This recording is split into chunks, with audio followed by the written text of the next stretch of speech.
Welcome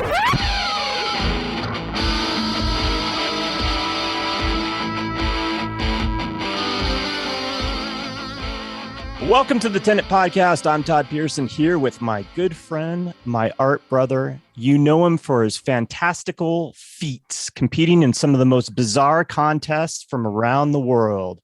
But what you may not know is that not only is he the co-host of this podcast, but he has had an incredible career working a variety of intriguing jobs.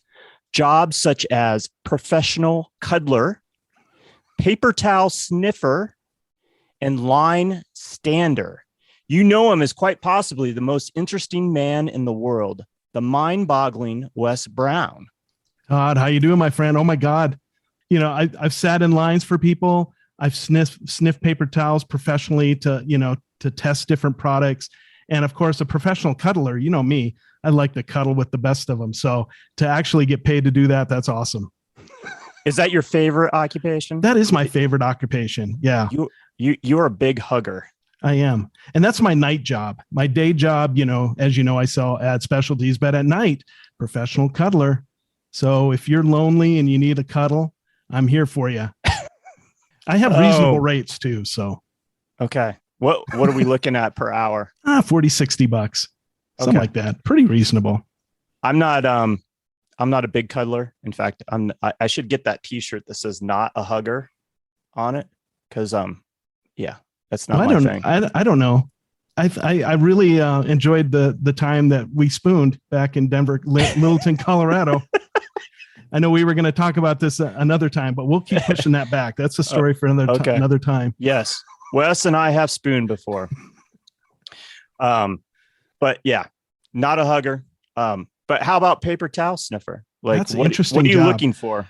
I'm always looking though, we're testing different products. It could be perspiration. So we're testing, you've seen the professional armpit smellers. So paper towels, they use different, fragrances. You've not seen the professional underarm sniffers? No, I don't know anything about that. Yeah. They do that mostly in Kentucky and Tennessee, but the paper towel sniffer, that's like the step below, if you're a professional sniffer, it's the armpit sniffer.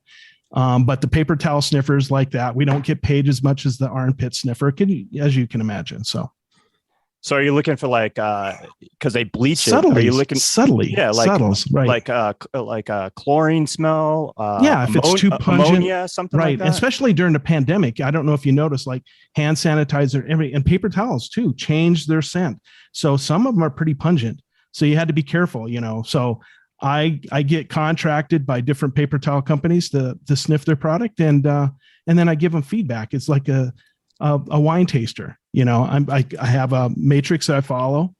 Texture, smell. What kind of smells am I getting? What am I what's the finished scent that I'm experiencing? Yeah, stuff like that. So, and any high profile line standard jobs? I have a do not an NDR. So. I can't talk about it. It's all top secret. An NDA? Any NDA or NDR. Do not resuscitate after sniffing a paper towel. I have an NDR and an NDA. Thank you. Oh, you never cease to amaze me, Wes Brown. I know. It's crazy, isn't it? This is why I hang out with you. I swear to God, I'm going to keep working it. I'm going to get you some kind of sponsorship. You're going to be on beer commercials or something. Too bad they don't have cigarette commercials still. I know. I'd love to see you smoking a cigarette. And hacking up a lung. All right. Oh my God. I'm excited for tonight. This is going to be. I am too. Shall we plug on? Let's do it. Let's do it. Let's talk some art. Let's motor on here. All right. Remember to follow us on social media, on our Facebook Tenant page, on our Instagram @Tenant Podcast, and of course our website, tenantpodcast.com, where you can access all our episodes, both past and present. We have been incredibly fortunate to have the variety of brilliant artists on this program. Each one has had a fantastic story, is accomplished, and a master of their medium. And we spend a considerable amount of time in search of work that both excites and inspires. When people look back and think of the artists working in the 20th and 21st centuries, I believe that our next guest will be considered one of the greats. She is an artist, Her drawing and narrative both exquisite and horrifying, a mirror that one cannot help but to gaze upon. Please take a moment from whatever you are doing and check out the work at her website, laurielipton.com. That's Laurielipton. And find her on Instagram at Laurie Lipton Drawings. Laurie, thank you so much for joining us. Oh, it's a pleasure to be here, although I don't know if I can follow that sniffing thing. I mean, thank God it wasn't butt sniffing. That's all I'm saying. Me too. I never know what's coming, but yeah, me too. Have you ever had any odd, like weird jobs that you did either as a side or before you were working as a full-time artist? Well, I lived in Europe for 36 years, and anytime life ever got tough for me when I moved back to the States, I always said to myself, darling, this is a piece of cake. You used to waitress in Dutch. Godverdorie. I mean, that was hard. Oh, wow. My God. Yeah, that would be tough difficult. Language. That's a tough language. Waitressing on its own is very difficult and trying. But waitressing in Dutch, using the Dutch language, you see, the Dutch, a child of 3 speaks about 5 languages because they're sandwiched into all these countries. So you turn on the television and all the TV programs are in the original, language with Dutch subtitles. So everyone can speak everything. So the minute they hear an accent, they will answer you in your own language. So it's very hard to learn. So I had a very weird accent that they couldn't pinpoint. So every night when I was waitressing, the topic of conversation with the people at the tables were, where are you from? So I used to make up a country. Every night I would make up where I was from. And this one time I said, I'm from London. And the guy said, oh, really? I'm British. And where exactly are you from in London? And I said, I don't want to speak about it right now. I'm in Holland and I'm trying to get into It was fun. It sounds fun. Hard. It was hard.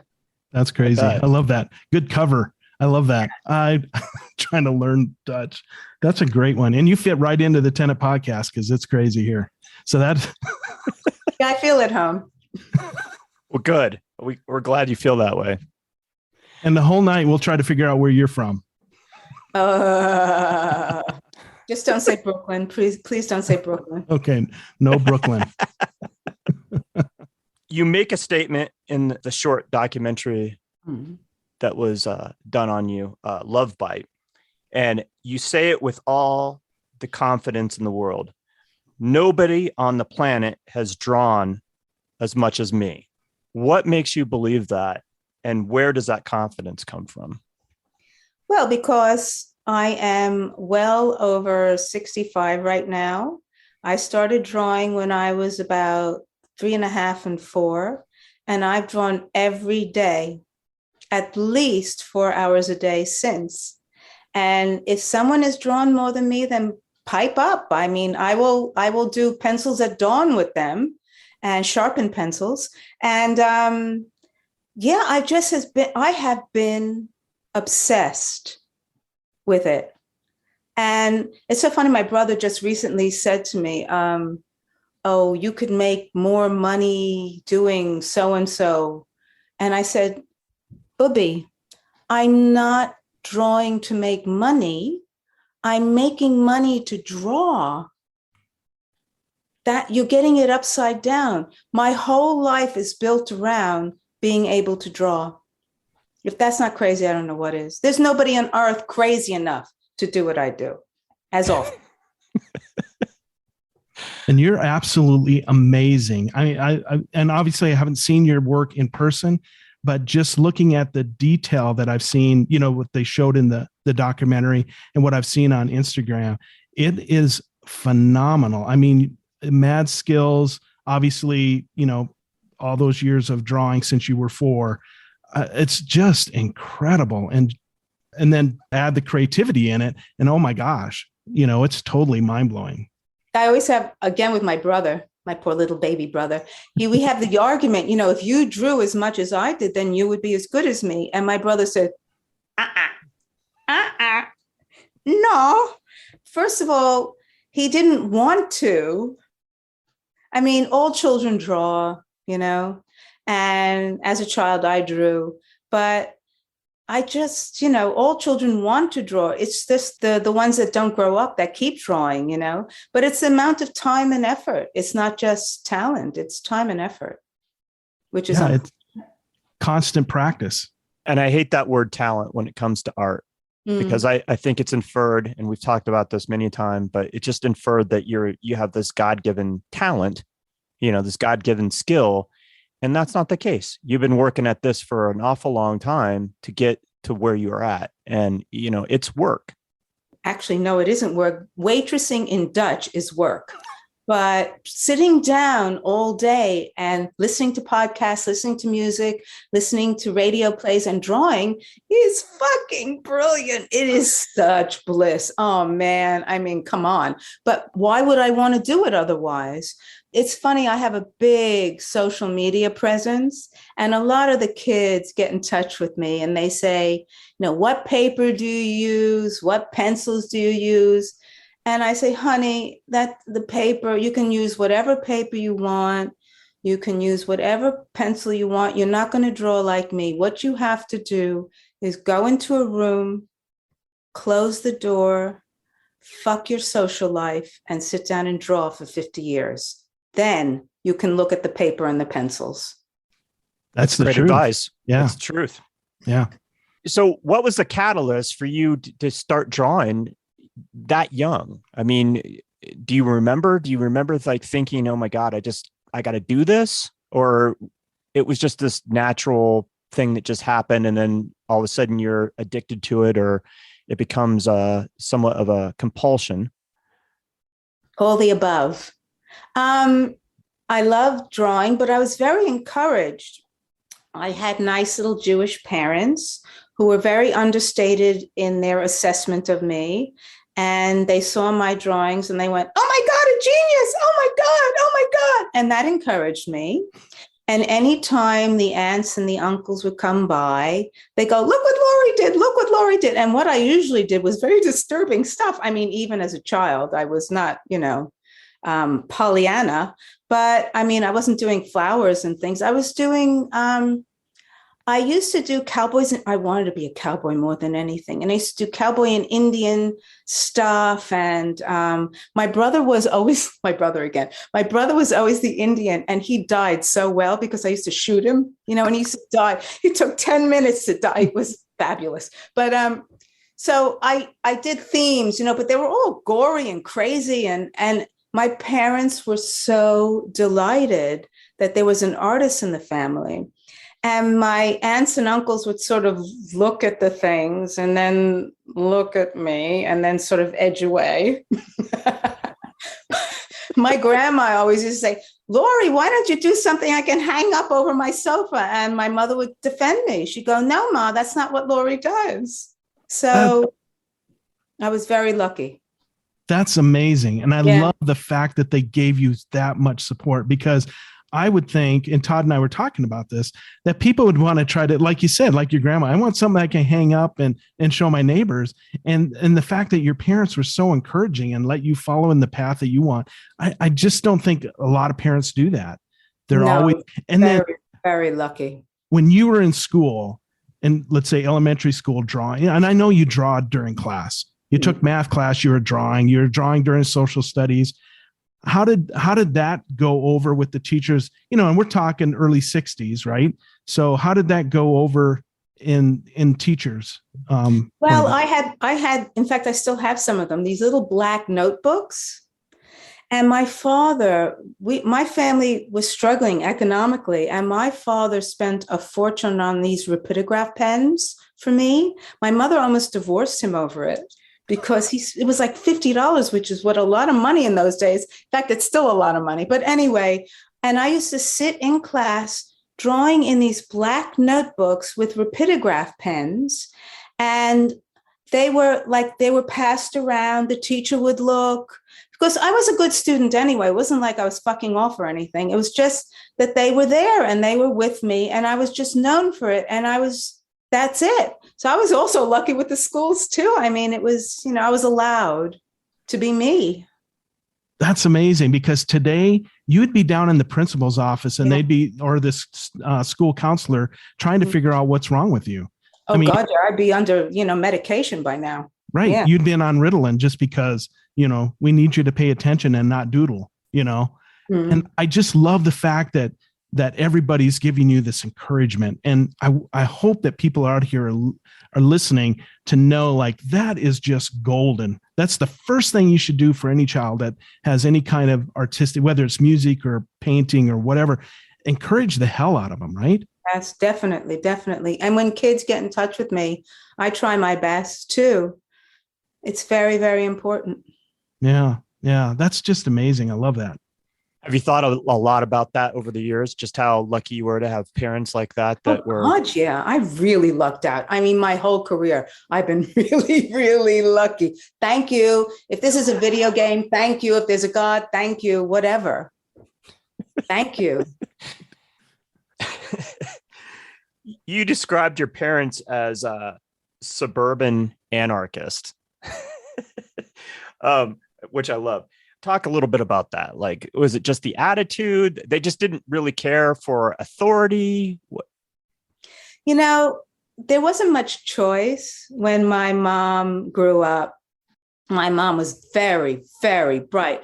She was like a cross between Dorothy Parker and who's that movie star? I keep forgetting her name, with Humphrey Bogart, who's Lauren Bacall. Lauren Bacall, yeah.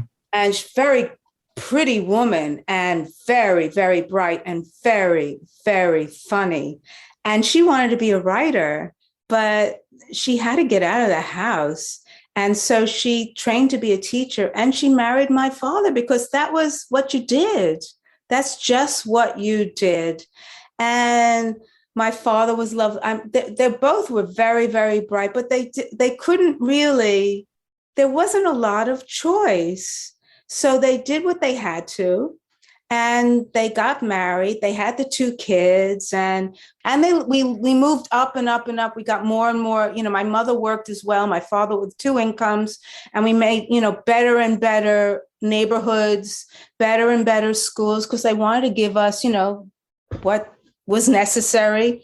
But we never celebrated Christmas, New Year's, Thanksgiving. We did our own thing. In fact, I don't have any kind of emotional attachment to any of these holidays, because my parents, went, fuck it, we'll do our own thing. And, your birthday is New Year's, it's like, and we had a choice when we were very young, do you want to celebrate Christmas or Hanukkah? And when we said, my brother and I said, what's the difference? My mother said, Christmas is you get all the presents at once. And Hanukkah is you get one at a time every night. And so, of course, my brother and I chose Christmas. We wanted it all at once. But I mean, that was it. And my mother told me, there is no Santa Claus. Your father and I are giving you the presents. And I went, wow. So I ran into kindergarten. I said, you're not going to believe this. And I made the entire class cry. Bravo. Good job. Right. Oh, I think there should actually be more of that, but that's just me.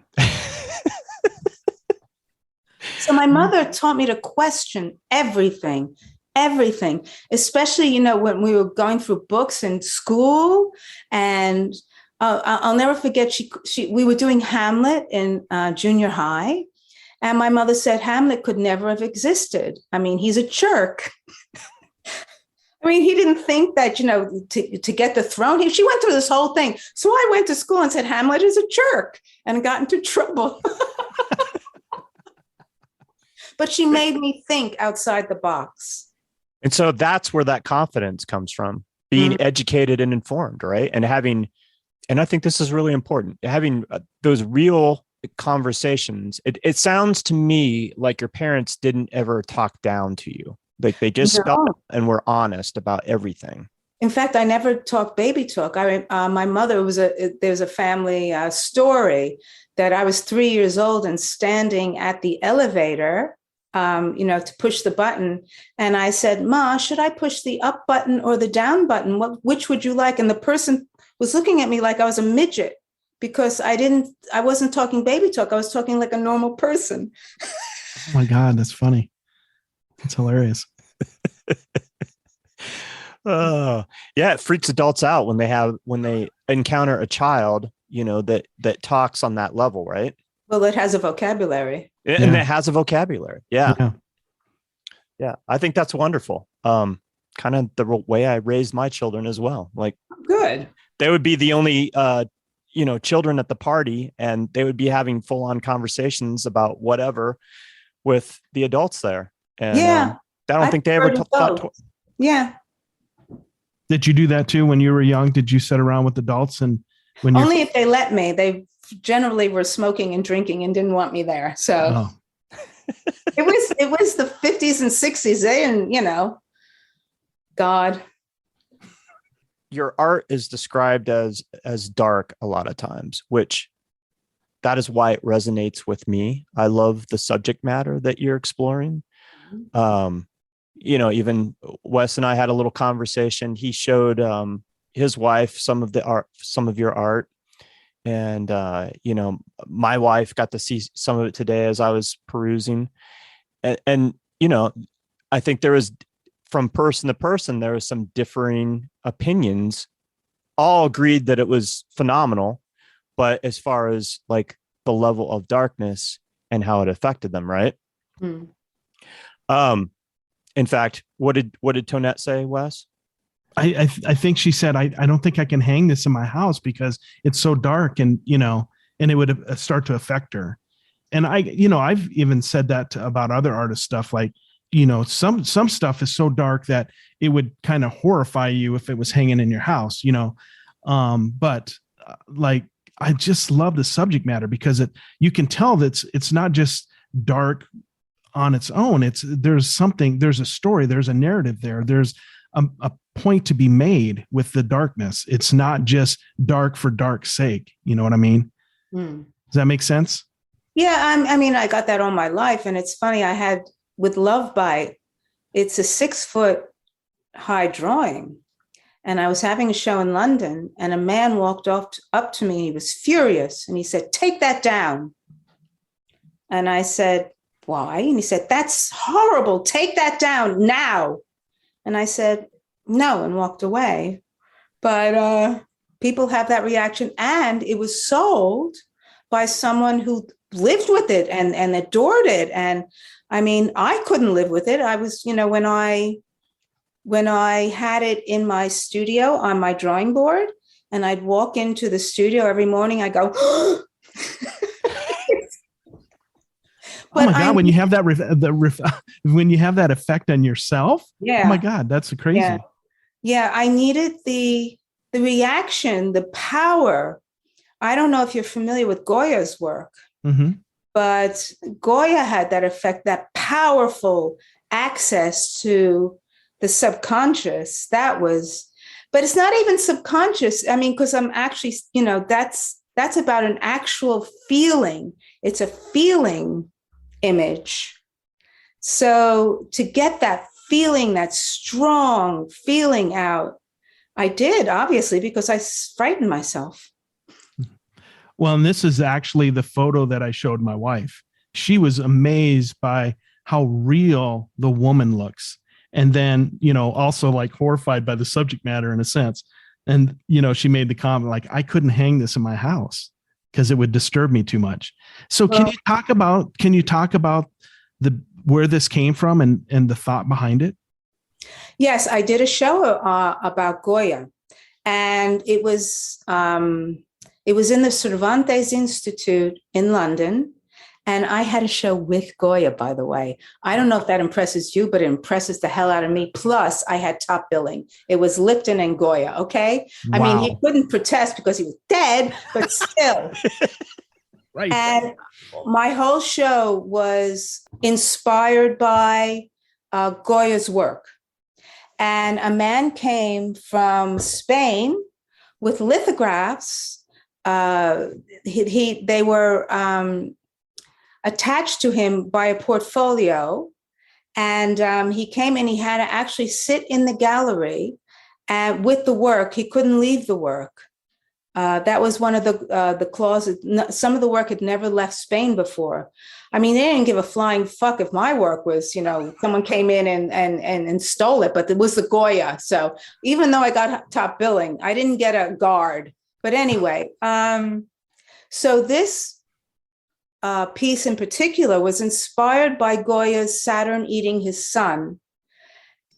Because of my close connection with my mother, my little lovely ma, I felt that ravenous love, even going to family get-togethers, and aunts would come up to you and go, put their hands on your cheeks and go, "Oh, I could eat you all up." And as a child, that's like you take that as fact. You go, "Oh my God."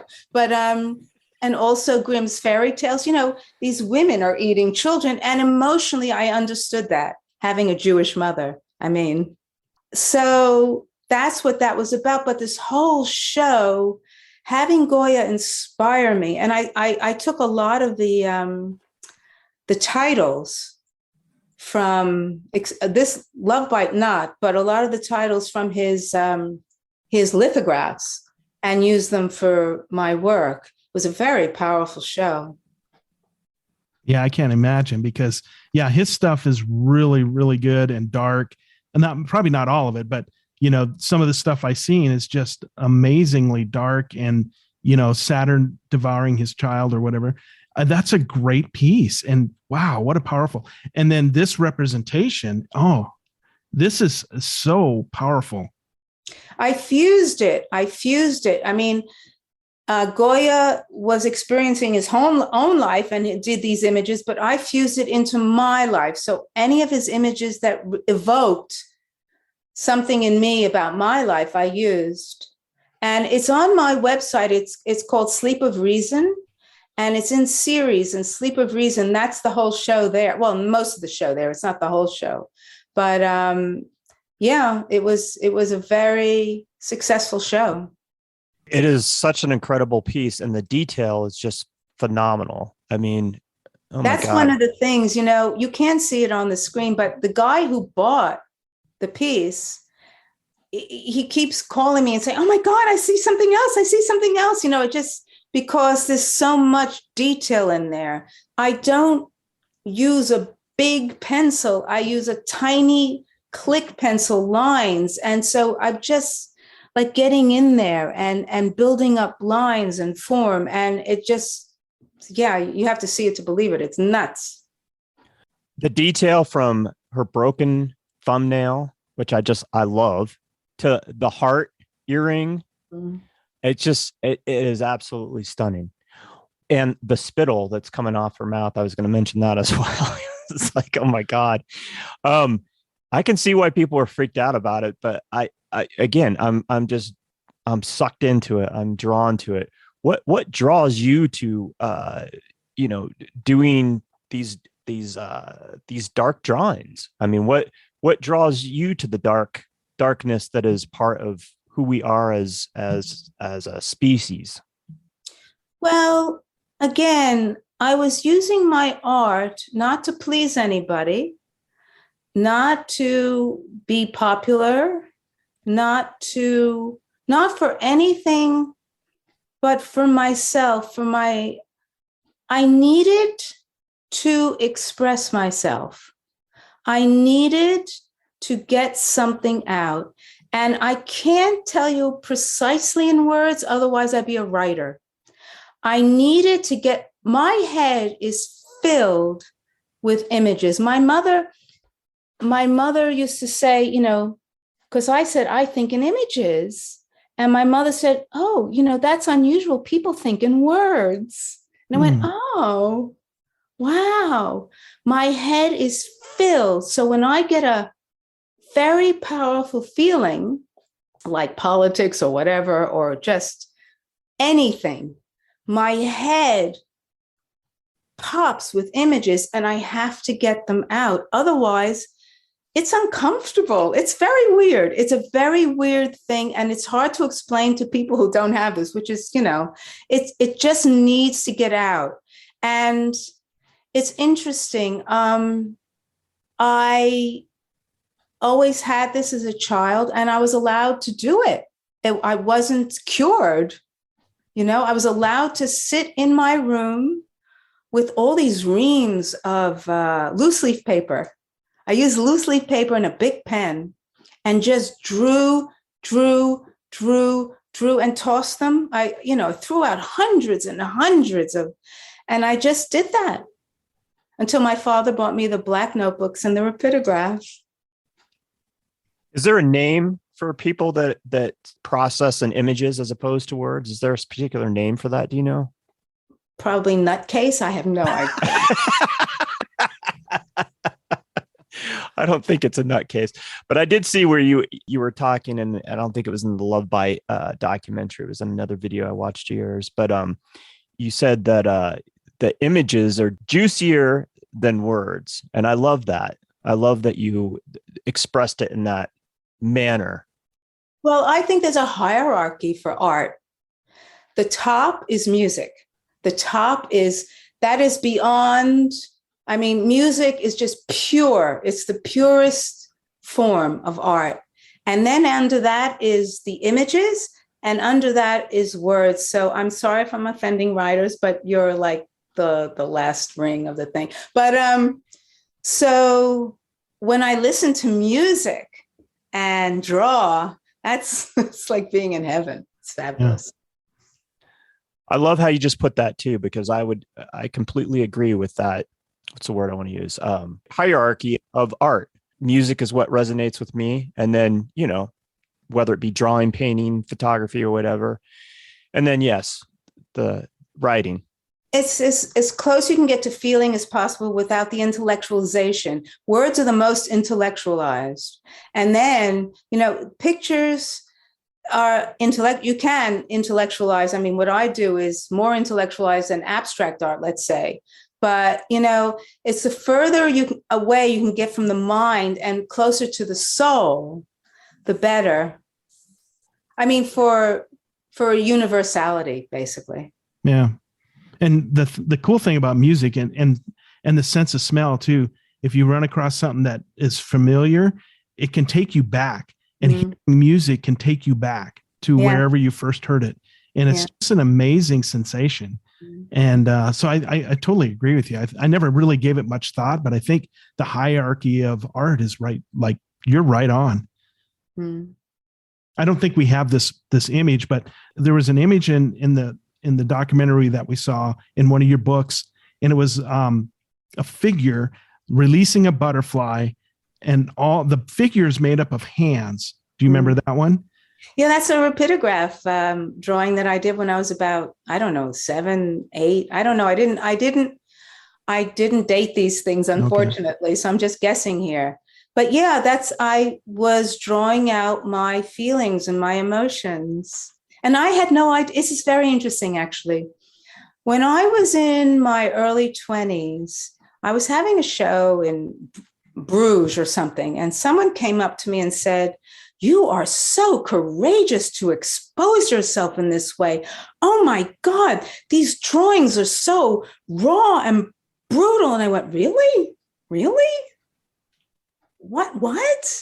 I had no idea, really, when I was younger, what I was doing. I was just doing it.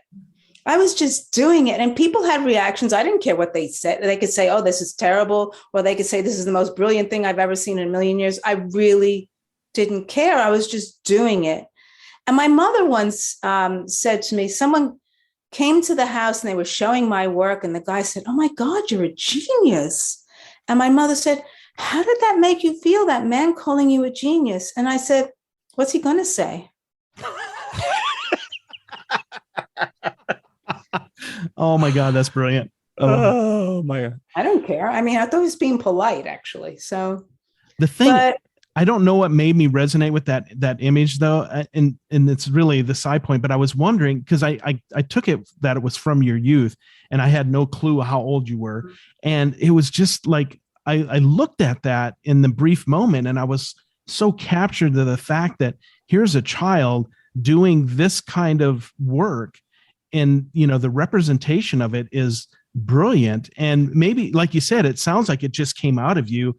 So these drawings must have a life of their own that express themselves through you. Is that kind of how you would say? Well, another thing is, I was just thinking as you were talking, my father took us to museums when we were younger. And I will never forget, we went to the Museum of Modern Art. I don't know, my brother was walking around, so he must have been 6 and I must have been like 10. And my father and my brother, we went into this room, and there was a painting by Pavel Tchelichev. It was called Hide and Seek. And it was a tree on fire. And it was like I saw God, basically. It was a huge tree on fire. And when you got closer, the tree was made up of fighting children. And I just stood there transfixed. And my brother and my father went through the entire museum, and I didn't move. In fact, I got a crowd around me because I was only 10 years old. And I was like, because I was trying to burn it into my eyeball so I'd never, ever forget it. I didn't know you could buy an art book. I'm not that bright. I don't know. So I thought, I don't want to ever forget this. And so people were looking at me, not the painting, because I was like this. And that is interesting that hit me. And my brother and my father, they liked it. They didn't stand there for 2 hours or however long I stood there. I don't know. It could have been 3 years. I have no idea. They had lunch. I don't know. It's just, so I was taken to the cloisters in upstate New York. And that's all very early Renaissance, late medieval paintings. And I had no religious upbringing whatsoever. The only reason I knew we were Jewish was because my grandmother said "Oi Gewalt" a lot. That was it. My parents were not into religion. So I go to look at these paintings, and I see this weird midget with a plate behind his head. And I didn't know what the hell was going on, people with wings. And so I was standing there and making up all this stuff. I didn't ask my father, what's going on here? Why are these weird people? What are they doing? I just was transfixed, and it's like food. It was like I was ingesting this stuff. So I was taken to museums. Oh, and I was also taken to concerts and, symphonies.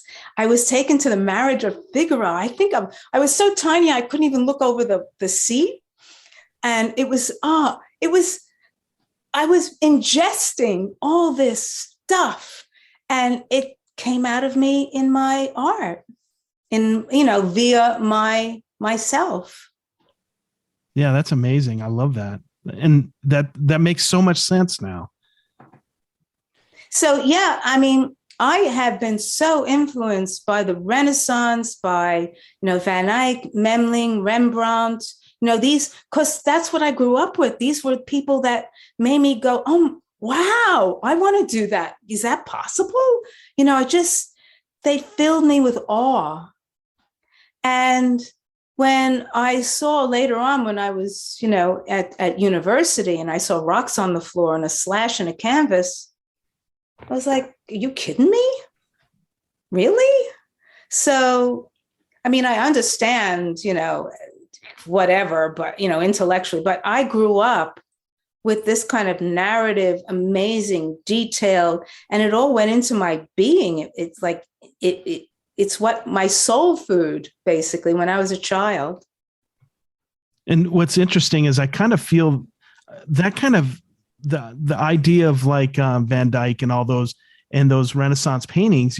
I wasn't devouring. I want to get this straight. I wasn't devouring art like you were. I wasn't exposed to museums. I grew up in a small town in South Dakota, but you would look at books and magazines. But when I see indigenous art or stuff that is very two-dimensional or very flat, it's been hard for me to wrap myself around, or abstract expressionism. Mm-hmm. I used to just pound about that because I thought it was stupid, and so I've gained a a love and a respect of it. But I was so influenced by those Renaissance paintings, and because they have so much depth, with the shadows and with Rembrandt, and there's so much depth to it. And that's what your drawings have, the same feel. There's just tons of depth to it. So going to college in the time that you did and having professors saying figurative drawing is old and you need to do modern stuff, that had to have been like killing. My professor called me my medieval friend. And everyone, made fun of me because, what I did was I cut my classes and I went to the library and I put on headphones because we had those in those days, and copied Goya, Jan van Eyck, Memling. I just copied them to teach myself about composition because they didn't teach you that in school. I tried to teach myself perspective, and I didn't quite manage. I mean, all of my work is slightly off, which I like now. I mean, it used to drive me crazy before, but I taught myself how to draw. So it's very funny that I do have a Bachelor of Fine Arts degree from Carnegie Mellon University, but I am self-taught. It's a very strange dichotomy. And they had to pass me with honors because anytime they gave out an assignment, I would show up with 10 times more work than anybody else, but I cut all my classes. So obviously you must have been doing some abstract art and that because that would have been assigned to you, right? No, I always twisted everything around. So if they said, do a self-portrait, someone would come in with, an orange canvas and explain it was talk art. This is my self-portrait. I would come in with a drawing of myself, a reflection in a spoon. That kind of thing. I twisted it. I twisted stuff around. But this is another thing. They had a junior year abroad and Carnegie Mellon University in which you went to a school in Europe, in your junior year, and you got the credit, right?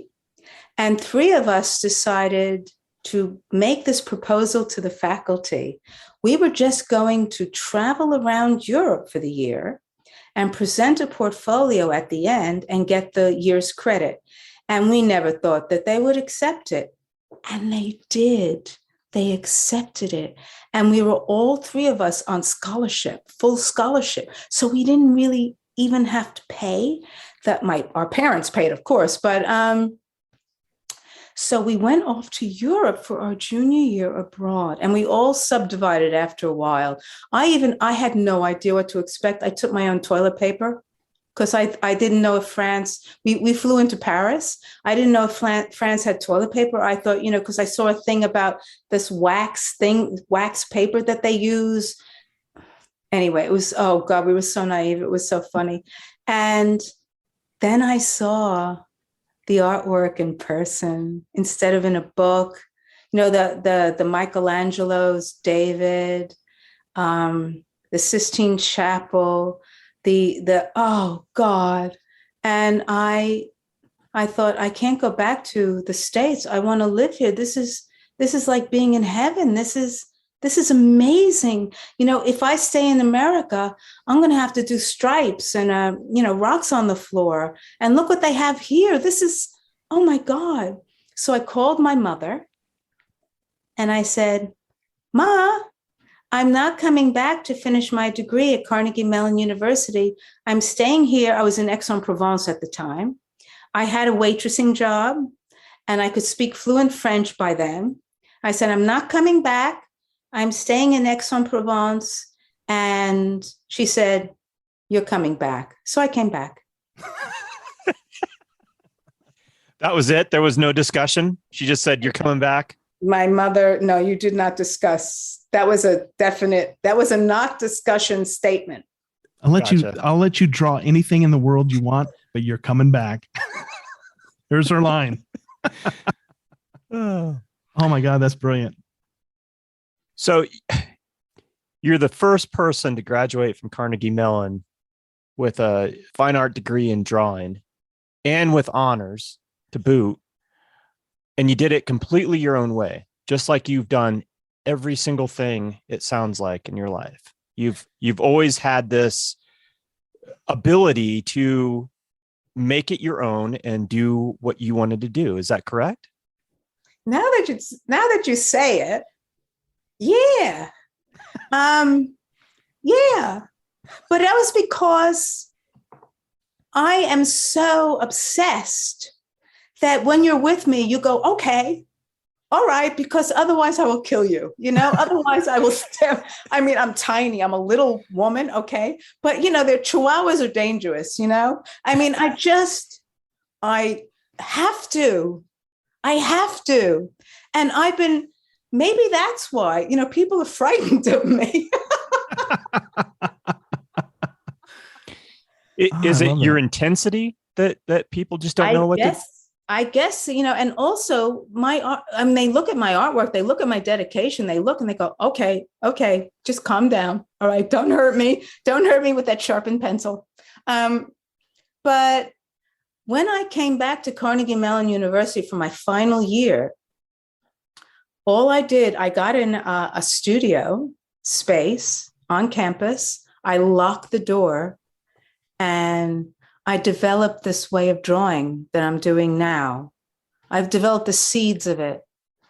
And then I got my academic credit by just attending I just took the French test at the end of the semester because I spoke fluent French, but with a Provençal accent, which is appalling to a Parisian, I found out later on. So they gave me full academic credits, even though I didn't go to any classes. I just took the test and I presented this show at the end of the year. And people wrote about it saying this shouldn't be allowed because it's figurative. My God. But whatever. I didn't realize they were that hung up on expression or abstract art then. That's just amazing. No, you're not allowed. That's what they said. You're not allowed. It's figurative. That went out. You're not allowed. But anyway, so I handed in my last paper. I didn't even go to graduation. And I went off to Europe with my boyfriend at the time, who was in a fringe theater company. He was the lighting designer and I did all the artwork for them. And we traveled around Europe. Wow. Yeah. So I want to ask you, so what's your thoughts of like Pollock and Rothko and all those and their place in 20th century art? What's your thoughts I on think they're amazing and they're original and they're powerful, but people who are still dripping, stop it already. Do your own thing. I really admire original work. Original work is very rare. And if someone does rocks on the floor, that is fabulous, but that's enough. It's already been done, right?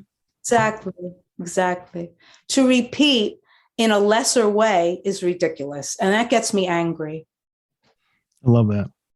And that's how I came upon your work. I looked at it. The Instagram algorithm gods sent me your page somehow. And I was like, oh my God, this is extraordinary. It's, I've never seen anything like it ever. I mean, there's plenty of people out there that draw. There's plenty of people out there that draw well, but the subject matter and the detail is just extraordinary. Take a moment and kind of describe a little bit more to our listeners outside of drawing, what you do, what content you explore, and what you're trying to accomplish with your art. Well, I have themes and I've had shows on themes, like I just said about the Sleep of Reason with Goya. I had other shows based on Day of the Dead, which is very funny because in Mexico, it's very colorful, very bright, very funny. And mine is black and white and Jewish. So, it's a funny take on it. But I did that because I'm open to where my art leads me. I can't say wake up one morning and say, oh, Laurie, let's do Day of the Dead. That didn't happen that way. What happened was my mother died. And that was a very soul-wrenching event. And she was only 69 too, of lung cancer, smoking. So I had this fabulous Spanish friend in London, Maria Jose, and she said, let's go to Mexico. I will show you the Day of the Dead festival. You will love it. And I went, a festival about death? No, thank you. My mother just died. I don't want to. She said, come, we're going. She's very imperious, like my mother, really. I mean, she just said, you're doing it, no discussion. So we went to Mexico, and she had been there a lot before, and she spoke the language, and we just went all over Mexico, and we went to the Day of the Dead festival. And that was the most inspiring thing ever. I mean, the fact that I come from a culture, you're not even allowed to say dead. You say, oh, they passed on, they're no longer with us. When my mom died, people would say to me, oh, well, she's not suffering anymore. I mean, really, what? And I just, it got me so angry, the reactions to it, you know? So in Mexico, it was such a healthy, because death is a part of, you know, oh yeah, someone said to me, I'm sorry your mother died, but that's life. I said, no, it isn't. It's death. So the reaction of Mexico and the festival was such an emotionally healthier way of coping. We went to this village where there was a man who was the dead guy of the year. I'm not doing this right, but anyway, they had a whole huge altar to him with all his photographs, his favorite food, his favorite tchotchkes, you know, his items, you know, they had it all set out on this table, an ofrendas, this whole thing. And people came in to say, you know, to acknowledge him, to honor his life. And they came in and they gave us a little cup of cocoa, of chocolate, which was my favorite bit. And it was, and they had candles, and the whole village was there. And I thought, oh, you know, my mother was cremated, and all her stuff was thrown out. And that was that, because my parents were not religious at all. You know, we don't even have a grave to go to. Not that she would be there. It's just symbolic, you know? Right. So the symbolism of the whole thing was very touching to me. And that's why I did Day of the Dead. And I did it. I wanted to do it in New York. And they said, no way, Jose. I mean, no, you're not doing it here. So I did it in London, again, at the Cervantes Institute. And the Mexican ambassador's wife, the Mexican ambassador to London, his wife did a whole ofrendas for my show. It was really lovely. It was beautiful. It was really nice. It's interesting to see how different cultures deal with death, right?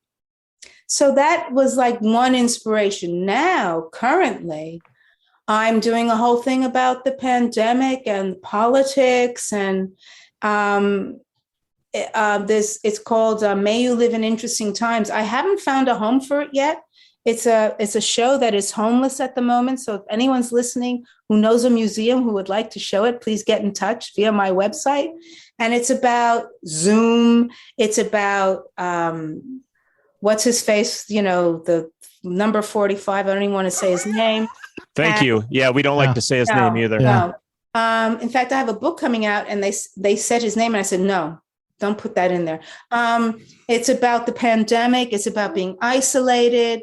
It's about the whole thing, because it's about what I've emotionally been through. So my work is about what I've emotionally been through, and it's changed with me.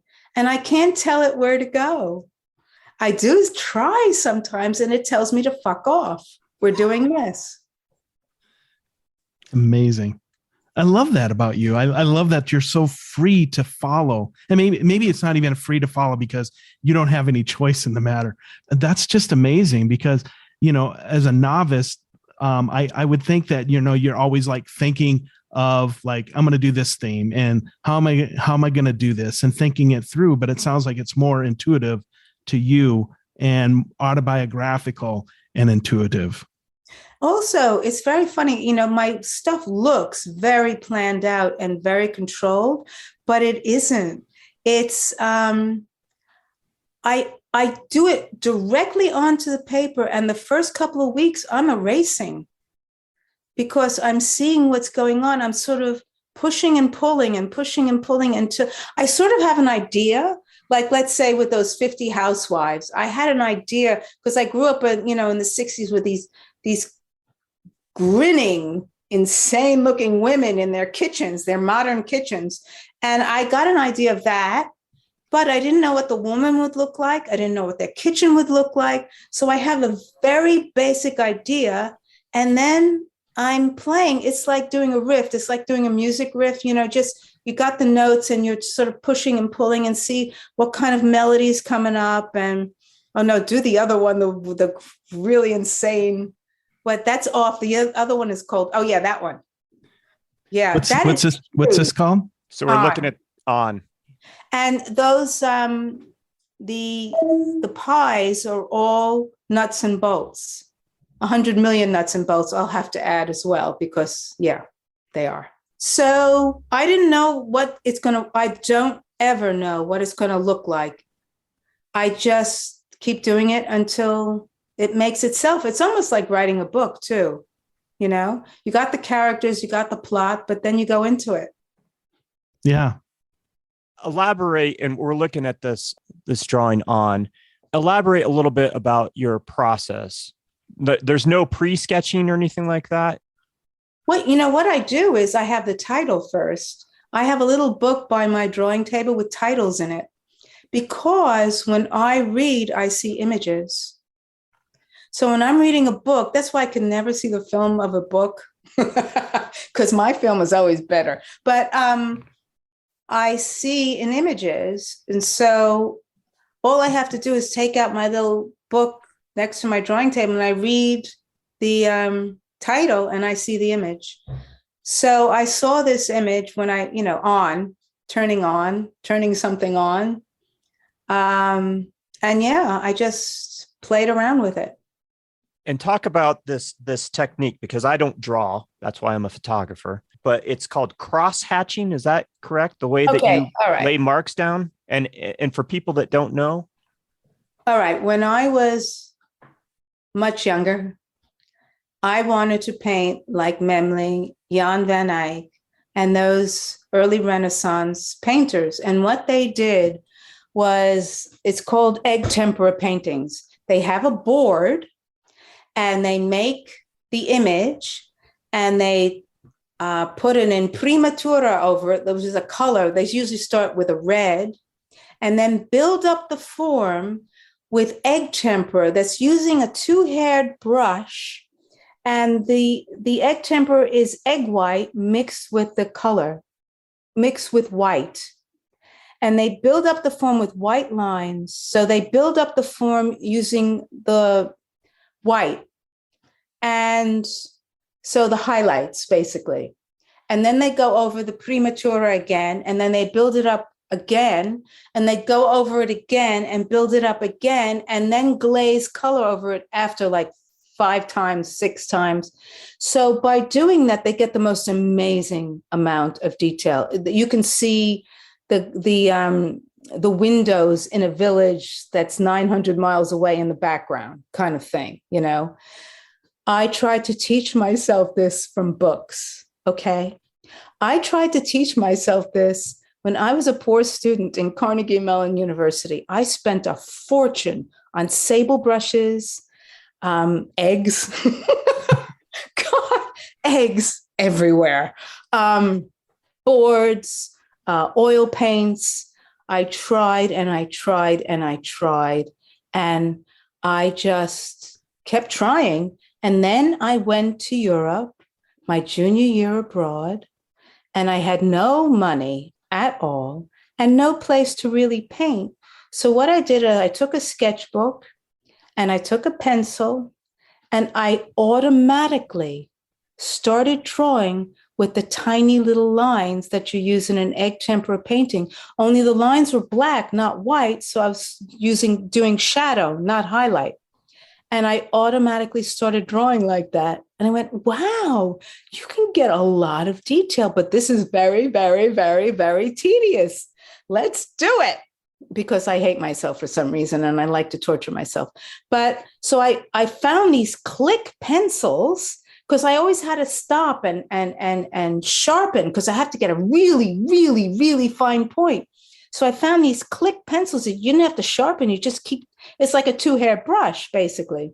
And I started working with those to my horror and detriment for the rest of my life. And that's exactly what you use today, to this day. Yes. Wow. I also use charcoal pencil to highlight the black. Once my drawings got larger, I started expanding my colors. I look at them as colors. And I use charcoal pencils as well as graphite. Yeah, you increased your tonal palette. values. Yeah, my palette. Yeah, it's amazing. You mentioned too in one of your interviews that one of your influences outside of these Flemish masters was Diane Arbus. Talk a little bit about that. Well, I saw her show in the Met in New York. Before that, I had seen her book in the library. I was immediately attracted to her photographs. And they were just plain people looking at the camera, but they were twisted and weird, and black and white accentuated it. If you colorize Diane Arbus's work, it would cut the power in half. And I thought, wow, because I was experimenting still. I was, colored pencil. I was doing all kinds of stuff in my youth. But when I saw that, I thought, wow, black and white is very, very powerful for the kind of work I'm doing. That would be perfect. And it was, and it is. You've also said that the worst thing you could possibly do is draw in black and white and then draw really dark subject matter. Talk about how that has... Oh, no, it's not the worst thing I can do. It's the worst thing to try to sell. To sell, okay. I mean, seriously. Can you imagine? I go to galleries and every single gallery said to me, oh my God, these are amazing. I've never seen anything like this before. Sorry, do you paint? My God. Because they're businesses. When I was in my 20s, no one showed pencil drawings. And they showed pencil drawings with paintings and sculptures, but not a pencil drawing exhibition, especially disturbing black and white pencil drawings. So what I did when I was in my 20s, I had a waitress. I worked in a box office in Dutch. In fact, it was very funny. My first Dutch sentence that I could say was, could you please pick up the tickets at 8:15? Okay. I could say that perfectly. And so if I said it over the phone and people said, oh, is there any place we could park? Or what's the show about? I would keep repeating, would you please pick up the tickets at 8:15? Because I was so proud that they didn't answer me in English and I couldn't say anything else. I kept saying it. And one guy yelled at me. I could understand what they were saying, but I couldn't really, I was in between that time of being fluid. And one guy yelled at me in Dutch, go back to Suriname where you came from, and hung the phone up. Suriname accent. Okay, whatever. As long as it wasn't American, that's all I was concerned about. So when I was trying to express that or ask that question, that's where I was going with that as far as it's difficult to sell these. Has that changed over time? Has it gotten easier for you as you've gotten a little more, gallery representation and I have been living off my artwork comfortably for the past, 30 years? I mean, gallery representation.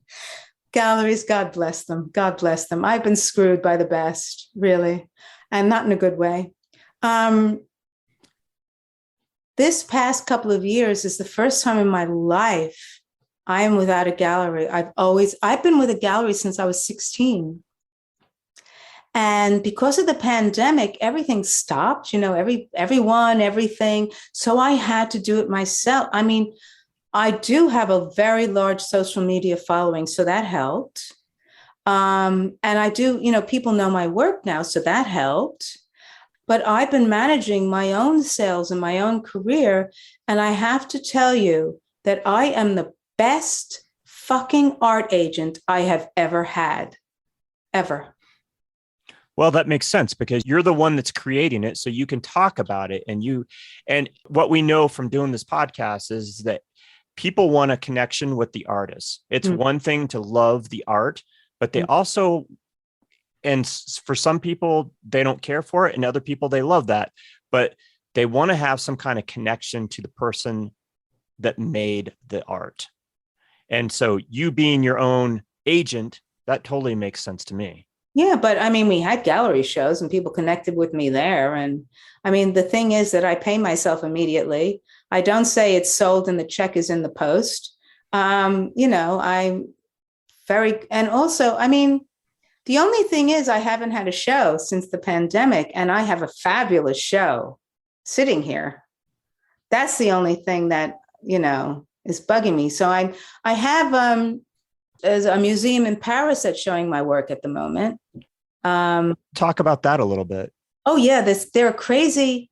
They're called Les Salles Saint-Pierre, and they're in on the left bank, and they show work that's out of the usual. And they're doing a huge international drawing show, and they gave me a whole wall. I am basically the empress of the show. I'll have you know. Okay.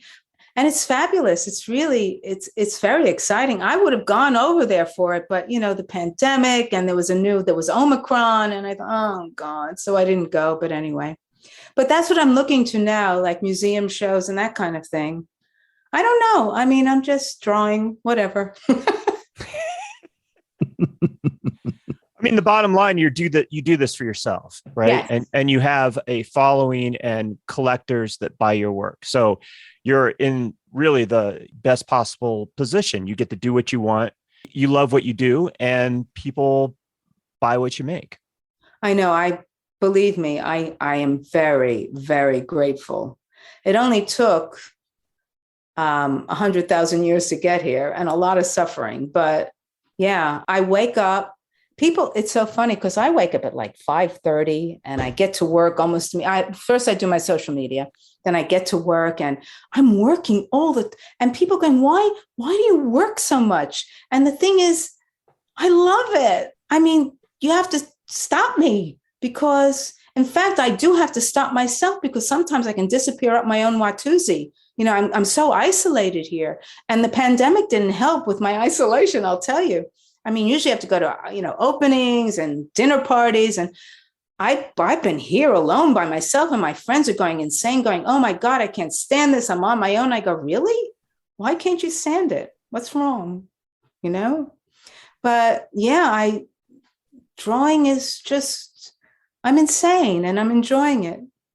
For a lot of artists, the pandemic was actually a great thing, right? Because that's what people do anyway. As artists, you're working in your own space in your studio, and now you don't have the social obligations that you did, prior. I know. And Zoom is so fabulous. You don't have to put on pants. You don't have to put on a bra. I do have pants on, by the way, so don't. Okay. All right. It's okay. But what? We'll take your word for it. I do. I swear. But it's going to be beautiful if you stand up at the end of this interview. I'm not standing up. And you moon us as you log off. I wouldn't do that to you guys. I like you guys. So, but it's been great. It's been I mean, it's not great that people are dying and the economy is tanking and all this kind of crap's going on, but otherwise, it's good. Yeah. And some of our artists have said, even felt like a little guilty. They said, because this has spent some of their best time making money, Yeah. So they've made money during the pandemic, where years before they weren't, or they're making more money now than they had. Maybe that's a better Yeah, way. because people weren't going out, so they weren't spending money. They weren't eating. They weren't taking cabs. So they had money. I did a whole thing. I did, because I have so many, fans that are younger and they can't afford, big pieces. So I thought, oh, I'll do like 12-inch by 12-inch little pieces. I called them Mad Housewives. And I make them affordable for my fans. And so I did that during the pandemic. And I just did what I wanted. Basically, they tried to say, can you do this? And I go, no, I'm doing this, but they were affordable. I sent them all over the world. They're on my website under commissions too. There's a whole bunch of the Mad Housewives, these tiny little drawings. And yeah, it was fun. And people got to buy my artwork for the first time ever without a gallery commission thing. Because the gallery is, it adds it on. So. Yeah. And they've really gone up. Their percentage has gone up over the past couple decades, right? Well, it depends on each gallery is different, but basically they're 50%. That's wonderful that you did that.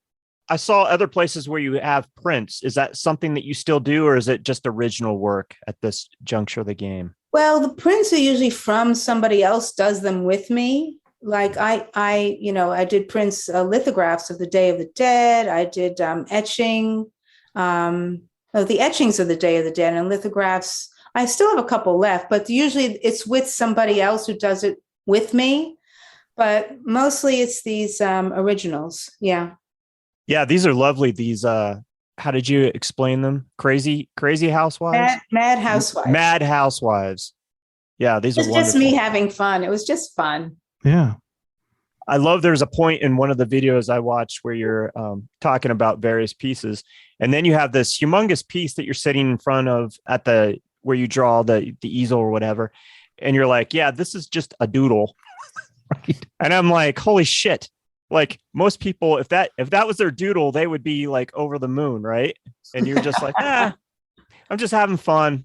Just doing what I want to do right now. Yeah. I can't do anything else, by the way. So if you're going to be impressed, I can't drive. I can't cook. I can't do, if there was an apocalypse and they were choosing people to survive, they wouldn't choose me. I'm totally useless. All I can do is draw. That's it. I love that. I tell that to people all the time. I'm like, I'm so unemployable at this juncture of the game. Like I can do manual labor, at least at this moment. I don't know how much longer I can, but my body seems to be doing all right. Or I could be a greeter at Walmart. But outside of that, yeah. That's impressive. That's more than me. You couldn't put on a blue schmuck and greet people at the door at Walmart? Walmart, I would be telling them to fuck off within a minute. I love that. Yeah, I probably would too, actually. Which is why I don't have a normal job or real job or however my lovely wife likes to put it. So this is all considered commission work that under this commission series, but do you do commissions for people? I mean, you just, okay. Well, it depends. If I'm deep into something I'm doing, a huge piece, then no. But if you catch me at the right time, I will talk. We'll talk. Yeah. Okay. For you, cheap. Family price. I love that you're willing to wheel and deal. God, yeah, I'm fabulous. I can't believe it.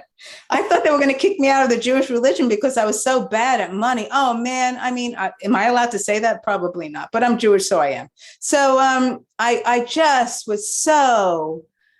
I thought, I need someone. I need a grown up to help me, But now I'm, it's fine. I'm good. There are no grown-ups here. Fuck it.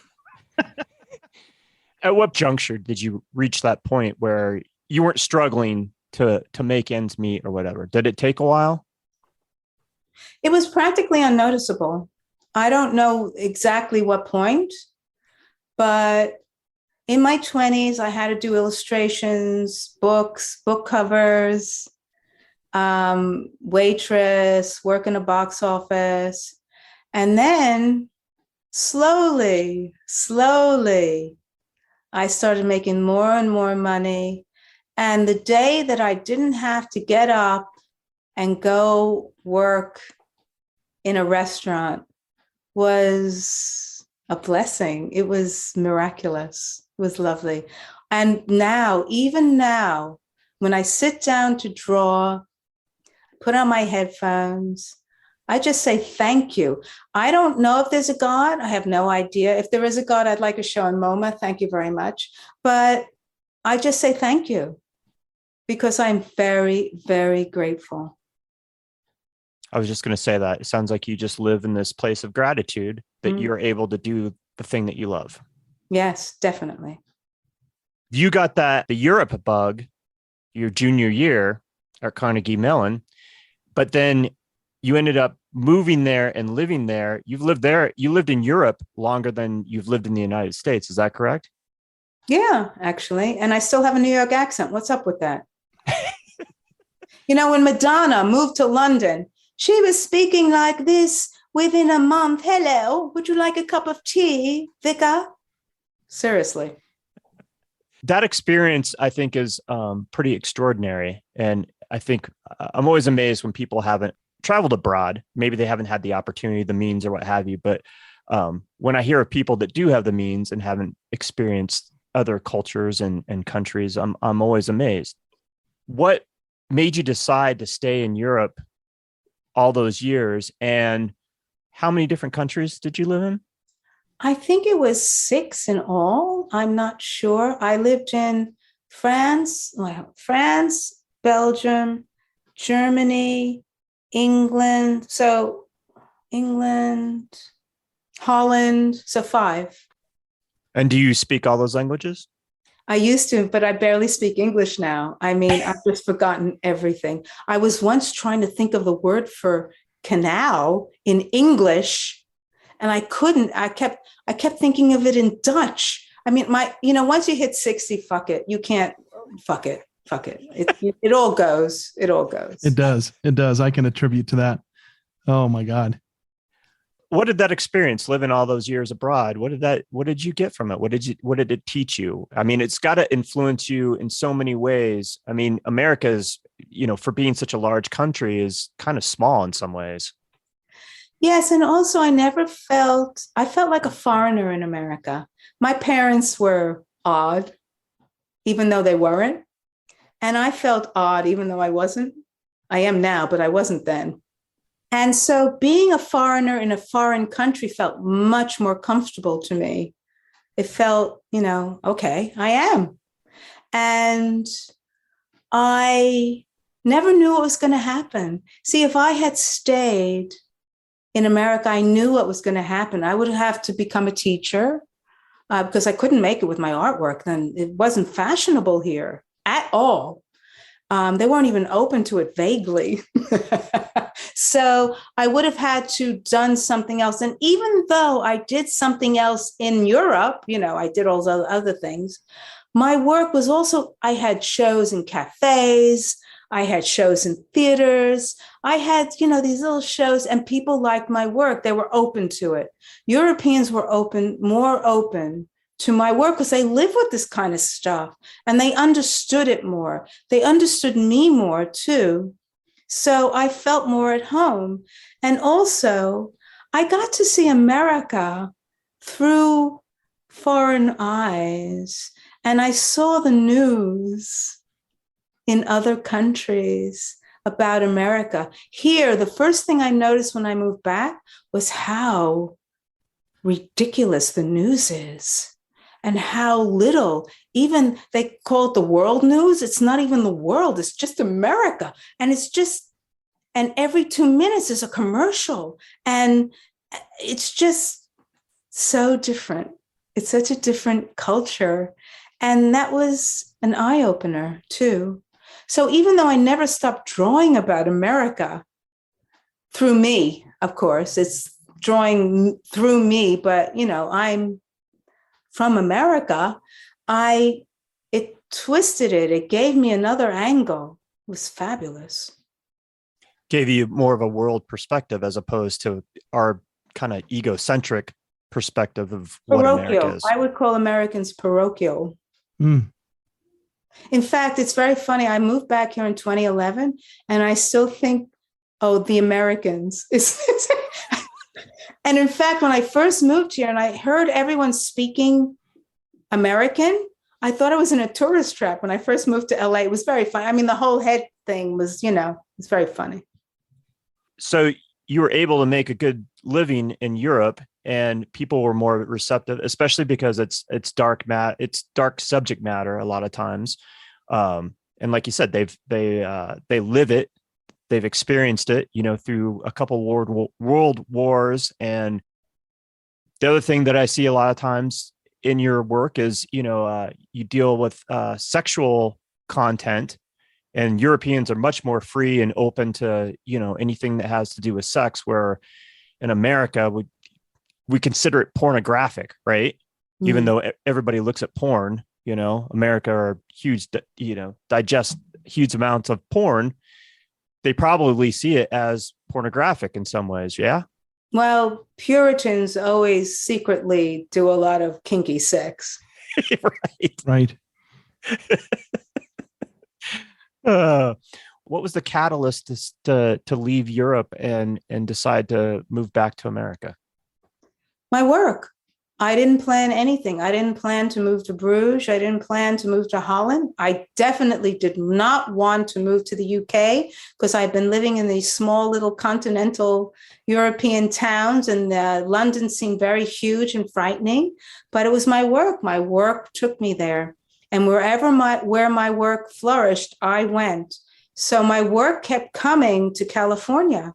And I was invited to be an artist in residence in Cal State Fullerton. And I went, even though I didn't want to go. My British friend, she had done it.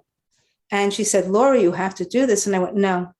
I always say no first. I always say, no. And then she said, Laurie, do it. All my friends have to be very imperious with me because I don't listen. This is why my mother had to do that. Maria Jose had to say, do it, just do it. Stop it. So I went there for a show. I had a gallery there in LA. And I went there for a show, and I met the guy who did the artist in residence thing, and he loved my work. And so I was invited to stay there. I think it was 6 months. I don't remember. It was 2009. But, and I thought, wow, this is amazing. I don't even need a visa. I could just be here. Look at the sky, because I've been in London for 26 years. I'd never seen such blue before. It was frightening. I felt like a vampire. It was just, oh, delight. And I had a lot of fans and work selling in LA too. So it just happened. I let it happen. Do you like living in LA? You've been there for over 10 years now. Yeah, everyone's crazy here. I fit right in. Everyone's nuts. They're knucking futz here, man. They're crazy. That's awesome. Has the art scene changed at all from when you first moved there in 2011 to, here in? Well, the pandemic has changed everything. Everything's, fucked up. But it's a very creative town, even though a lot of it is crap. But it's still very, very creative, and I like it. And I can't get used to the fact, hummingbirds, it's like another planet here. It's weird. It's just the vegetation, the birds, everything is different. It's like I went to a parallel universe from London. New Magazine is our media sponsor for the Tenet podcast. That's NUE. You can follow both the national and the Denver edition of New Magazine on Instagram. The national edition can be found at new_magazine and the Denver edition at new_Denver_magazine. Look to New for compelling stories from the world of art and fashion. Thanks for listening. I'm Laurie Lipton, and you're listening to the Tenet podcast. A lot of your work plays on the idea of fear. What drives you to explore? Is it your own fear? Do you have fears? I'm Jewish. Of course I have fears. It's like in my DNA. What are you talking about? I don't know. The Jewish people are pretty brave people. Are you kidding me? We're brave because we know all the things that can happen. Oh my God. And we don't go out. So all my stuff is from my emotions and my images that are generated from my emotions. So it's fear, anger, whatever. But it's the strongest emotions that generate the imagery in my head. So that's the ones that come out.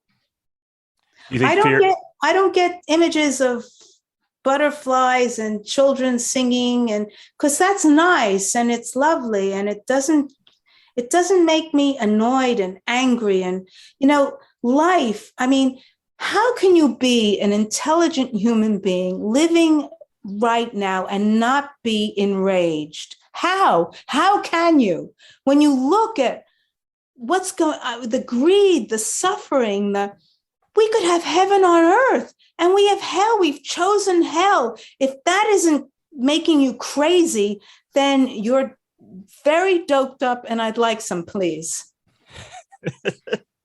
It's true. It's true. Since the pandemic, I've just faced rage all the time. And, Mr. Whatever, whose name won't be spoken, just drove me absolutely batshit crazy. And I had to kind of disconnect from that because I was so angry and so enraged. I totally get where you're coming from. You explicitly say in one of these interviews that I saw of you that, we're fucked. Do you truly believe that? Do you think we can see ourselves out of the situations that we've put ourselves into?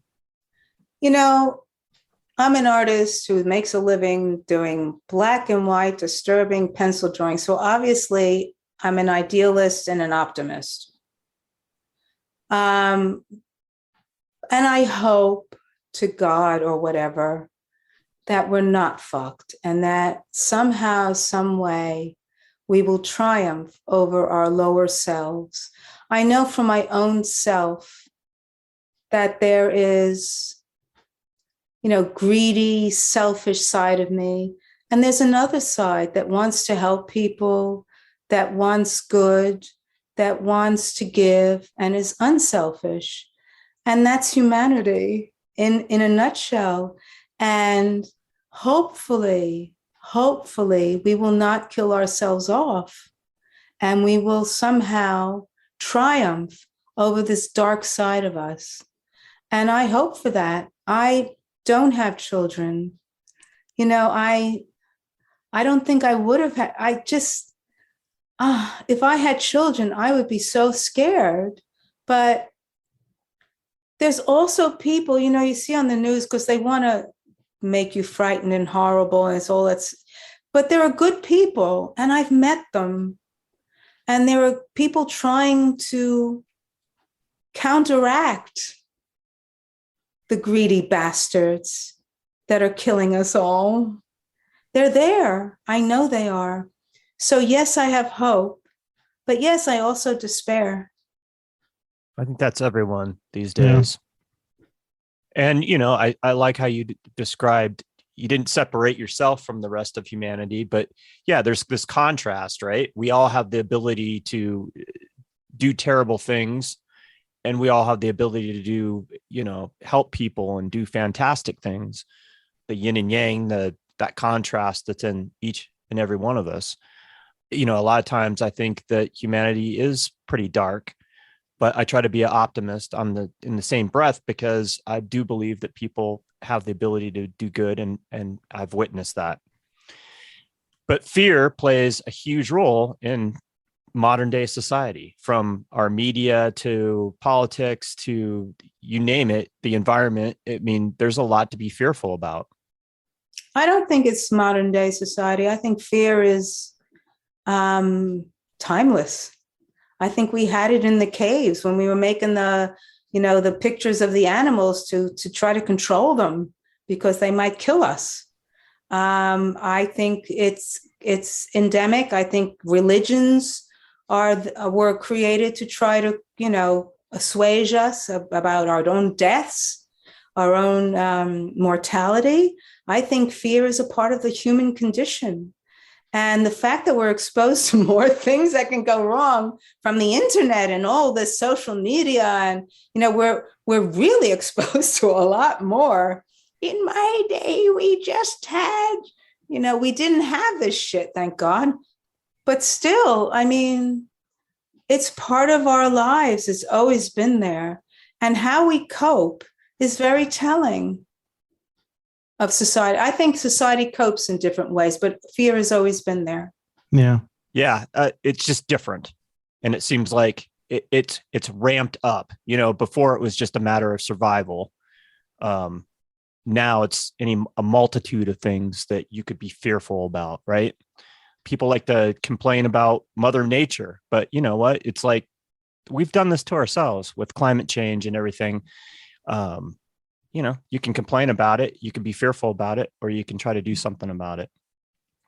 You have a couple special tools that you use that I think pretty intriguing and interesting to hear you talk about them. One is this stick that you use, and the other is a feather duster. Talk a little bit about each one of those and how they play a role in your art. Well, I had to invent things because I was doing something no one else was doing. A lot of artists, when you draw, you put your hand down on the paper, or you put a piece of paper underneath your hand and then put your hand on, and you smudge, basically. And I wanted my lines to be pristine. I didn't want to touch the paper at all because your hands are greasy. They have oil on them. So once you touch the paper, it's, the line is smudged and it doesn't look good. So anyway, I saw that a lot of painters, in order not to put their hands on the painting, used one of those sticks, they hold it to lean their hand on. And I invented a stick that actually sits on the paper. First, it was a broomstick. And now I just use everything. I don't care if it's a stick, I'll use it. But I have huge, 12-foot high sticks that I put on the paper. I never touched the paper ever. And somebody gave me, it's a long time ago, a feather duster in Belgium. It's actual feathers. So if I erase something and there's a little bit of eraser on the page, I can't touch it. And so I just lightly hit it with a feather duster. Now, somebody else just gave me an air, you push a button and the air shoots out and it makes a lot of noise. I like it. It's very satisfying. It's an air, what's it called? A blower. I don't know what it's called, but you shoot it at the thing. So I've been modernized, I've been upgraded. That? No. Oh, you want me to go get mine? It's not a air compressor, or is it? No, it's got a big nozzle and you press it and it goes. Wow, I want one of those. Just it's good. Noise it makes. That's why I like the noise. That's great. It's amazing. Go ahead, Wes. Oh, I was just going to say, it's amazing that you never touch the paper. But you're absolutely right. You can't. Yeah. And I put the drawing, I attach it to a piece of foam board because first of all, I can't lift that. I mean, if the drawing is, let's say 6 foot by 9 foot, I'm not going to lift a piece of wood, So foam board, I just make them according to the size. And I stick the drawing on there. I always have a border on my drawings so I could put, tape on it. And then I can move the foam board around if I have to move the drawing one way or the other. Now that you've been doing this a long time, is there a certain paper you like? I know you don't tell kids what kind of paper to get, just practice, but is there a certain type or is this a secret? Well, no. I mean, if Fabriano were a person, I'd marry it. I am so in love. But also because my bigger work, I use Legion because Fabriano doesn't do anything that big. They have 6-foot rolls. So I use Legion paper. And I hope they appreciate that I'm giving them some advertisements so they give me a free roll. I don't know. But I have used everything. And in Holland, in Haarlem, I take the train from Amsterdam to Haarlem, which is a 10-minute ride. They had a church filled with paper. It was a paper store. And that was my church. And I'd go over there and you could stand and feel paper as long as you wanted. It was just like they were in these stacks and you just stood there and there were people in the rafters and they were all standing there just feeling paper. And that, oh man, that was so beautiful. That sounds really beautiful. Oh, it was. I want to make that photograph is what I want to do. People standing around feeling paper. Oh, it's great. And I'm very tactile too. So and I used to work for a print company. So paper is, I love paper, and I love feeling things. Like if I go to a department store, I love to feel fabric. And so the tactileness of feeling paper is, it's marvelous. Yeah. You like to keep your paper free of oil and smudges and pristine, but some people actually do smudge. Talk a little bit about that and how you feel about it. They should be shot. She's blunt. Next question. Love that. Why should they be shot? Seriously. I mean, Anyway, that's a joke. I mean, people draw in every single way they want to. I don't mind. If I smudge something, it's because it's so lazy. It's so lazy. I mean, let's face it. If you want a whole area of gray to just go like that, first of all, it flattens out the paper. If you do a whole area of gray in lines, let's say, you're getting a lot of movement. But if you just put your hand and go on the paper, then you're flattening it out. But maybe you want to flatten it out. I don't know. Just don't come near me. I don't care. As you said, when you build these lines up, it increases the luminosity. You get a lot of layers, especially with Fabriano paper. It's very funny. People ask me the pencil I use, but it's the paper. That's the most important part. It's the paper, because that's how the mark goes on. So you need something that's not too smooth, but not too rough. It depends on what you're doing. So if you are smudging, you could have whatever paper you want. It doesn't matter. But if you're doing something that's very precise and detailed, you need something that's not too smooth and not too rough. So you got to experiment, but the paper is everything. Yeah. You have to have some tooth to it. Yeah. Yeah. And why pencil over, say, pen and ink? More detail. Period. That's it.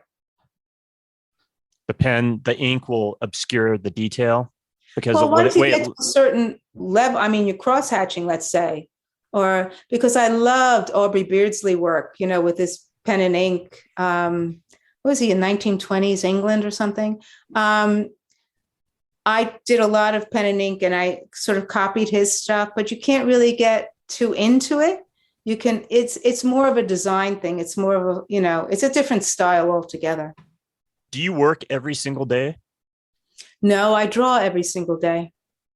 You draw every single day. What's your typical day look like? You said you wake up early, do your social media, and then you hit the ground running? Yep. I draw, and then I have lunch.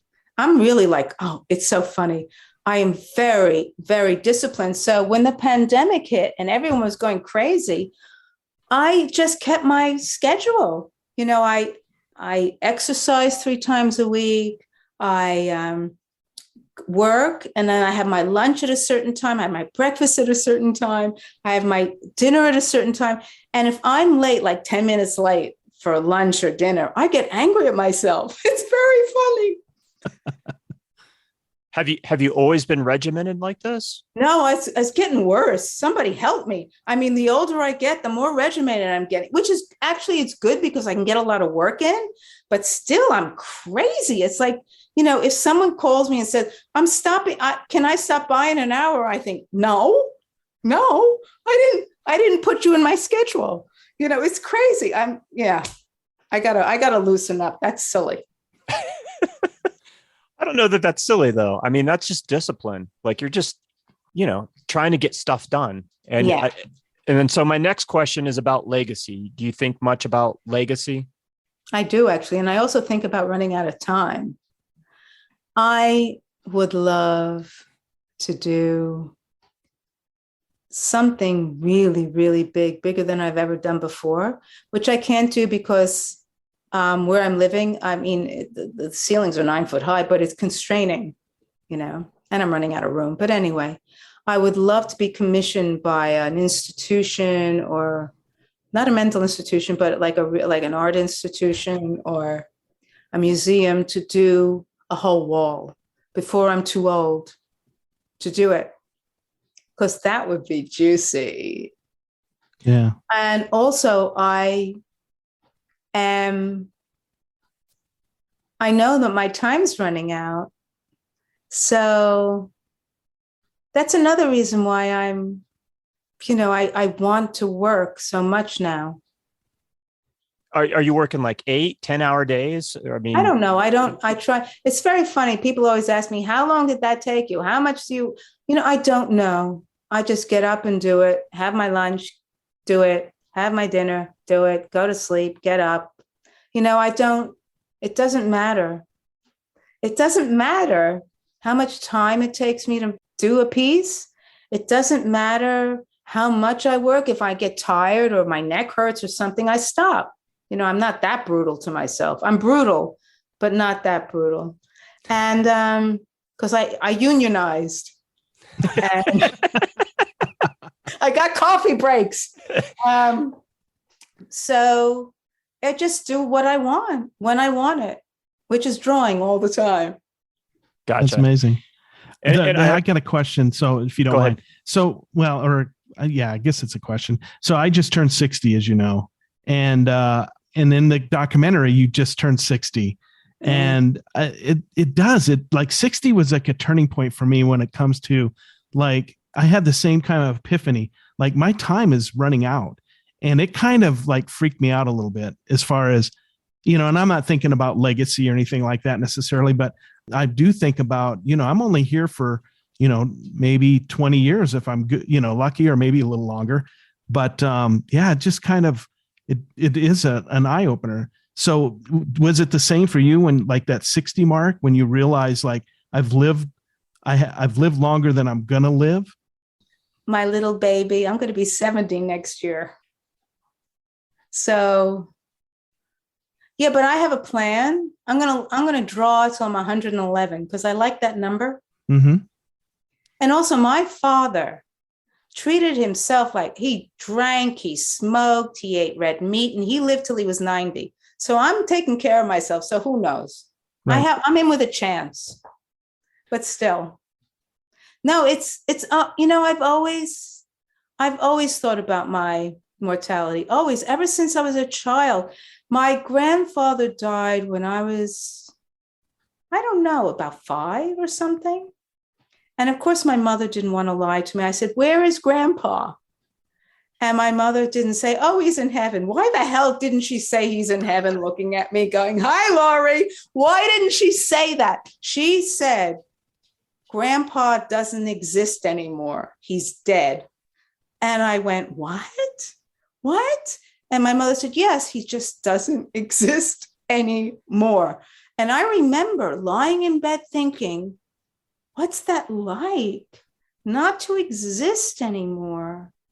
And that has always been with me, not to be anymore. That people believe in, people believe heaven and hell or whatever. Good for them. I don't. There's no drawing after I die. It's all right here and now. And so I'm try so hard. It's difficult to be here and now. And because as you said, time is running out. So I'm trying more than I've ever tried before to be in the moment, because it's like a dream. It's like a dream, all of it. So quick. And the fact that you love what you absolutely love what you're doing I think that's a blessing. It's absolutely a blessing. Totally. And I've been allowed to do it. And encouraged all along. Well, people are obviously frightened of me.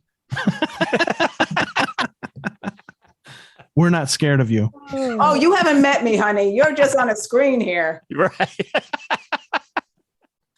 Well, you look very young to me. And so I'm using a filter on Zoom. I'm not stupid.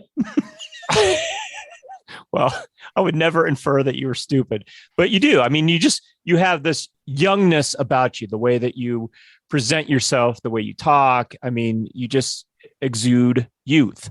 Well, I never grew up emotionally. In fact, it was so funny. When I hit 60, I was expecting like a letter from the Queen saying, all right, my darling, you're a grown up now, stop it. But nothing ever came, whatever. Fuck it. Well, she's still alive. You could still get that letter. I know. The reason I was asking about your routine, because I'm always fascinated about how various people work and not really getting into like, I'm sure you get this question all the time, like how long did this particular piece, because it's so detailed, take you? And I've heard you even say this, it took me 50 years to draw that, because that's what it is. It's your whole career leading up to that, right?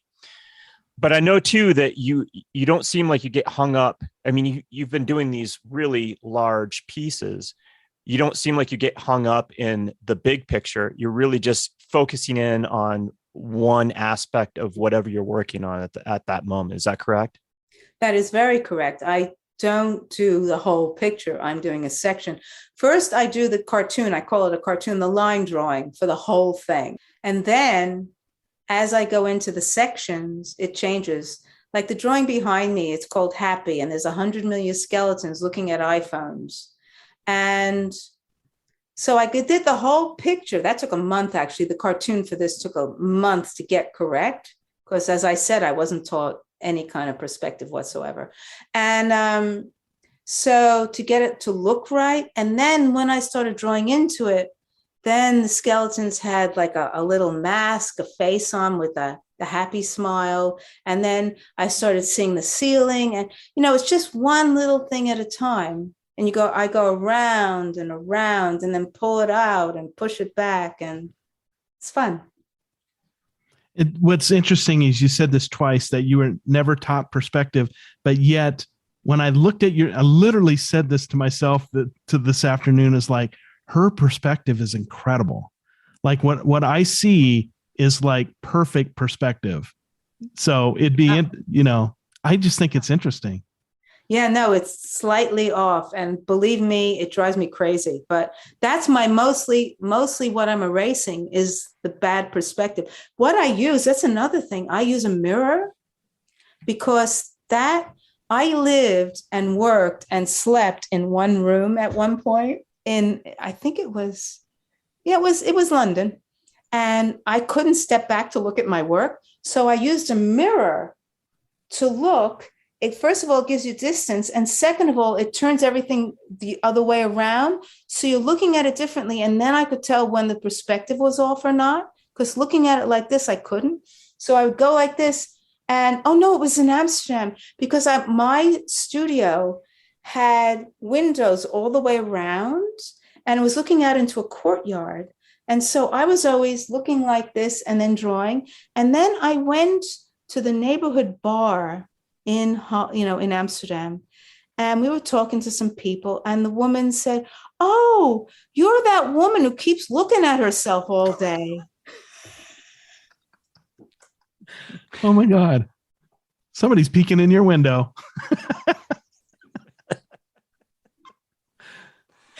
Oh.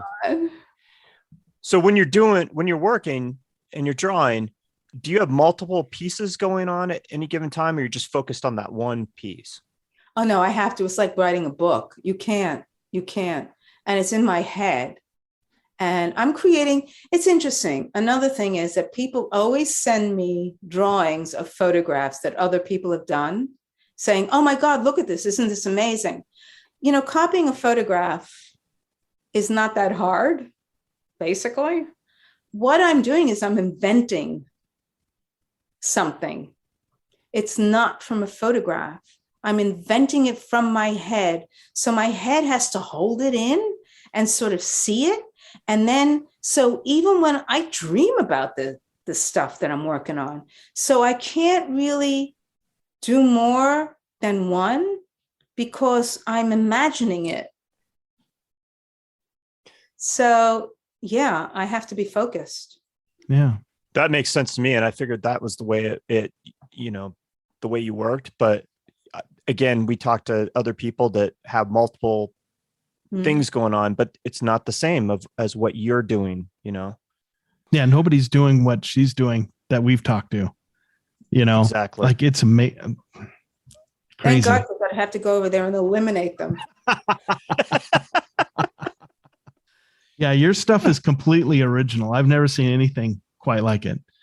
I want to talk about another piece here, and this is from the Weapons of Mass Delusion. I think it's what it's called, that series.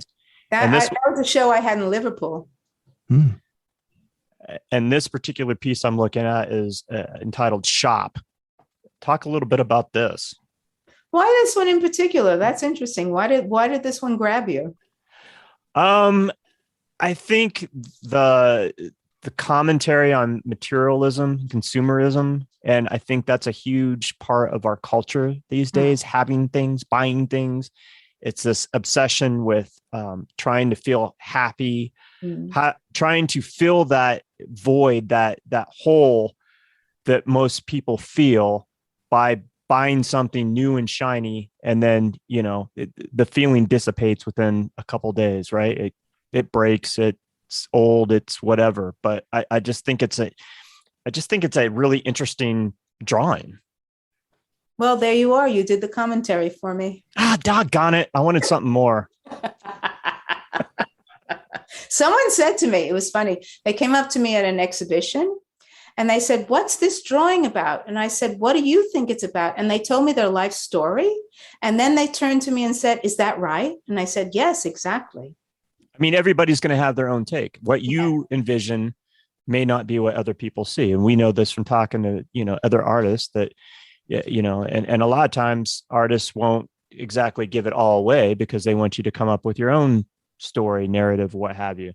I think I was drawn to this too, because it's a little bit, even though it has somewhat of a dark feel to it, there's a lot of light going on too. Like this, just like being in a shop, it's entitled Shop. It's like being in a shop, they got this lighting that makes you want to be inside. That's kind of comforting, that wants you to look at stuff. And it kind of just has that feeling. It has that feeling of like warmth and happiness for whatever reason.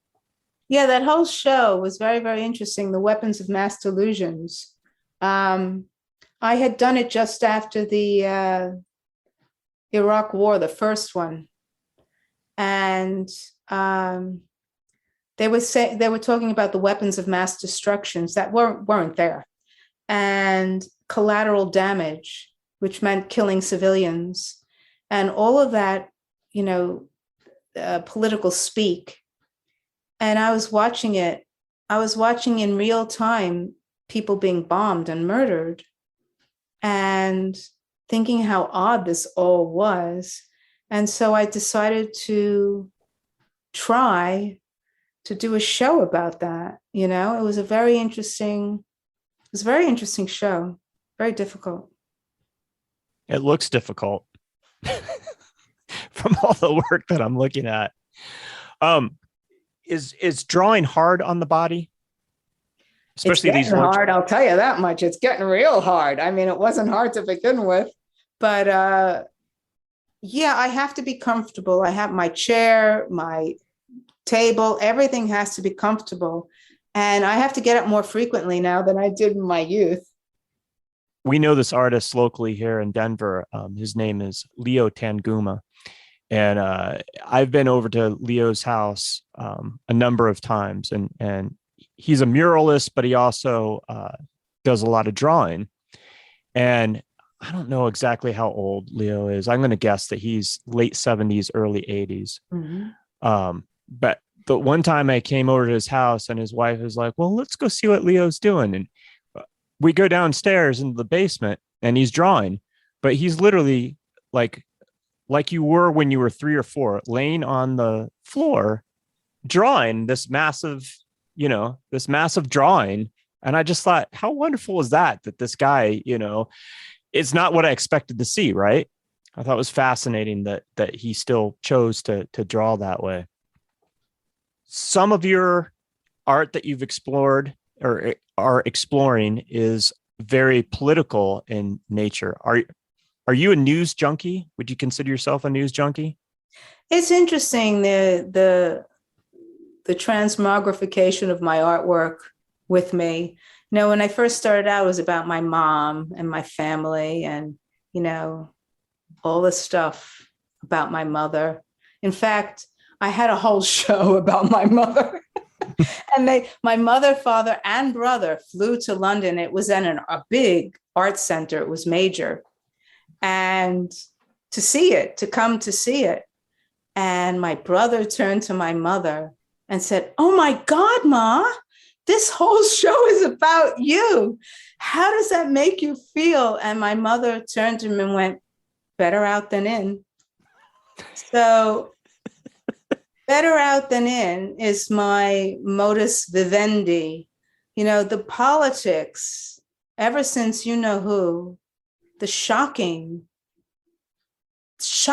fact that he became president, and the more shocking fact of all the people who support him, has made me very political in my old age. And also the shocking fact of when I moved back to the States, all these shootings, which you never, in Europe, we occasionally, had, oh, America, then they shot another person kind of thing. But here it's every day.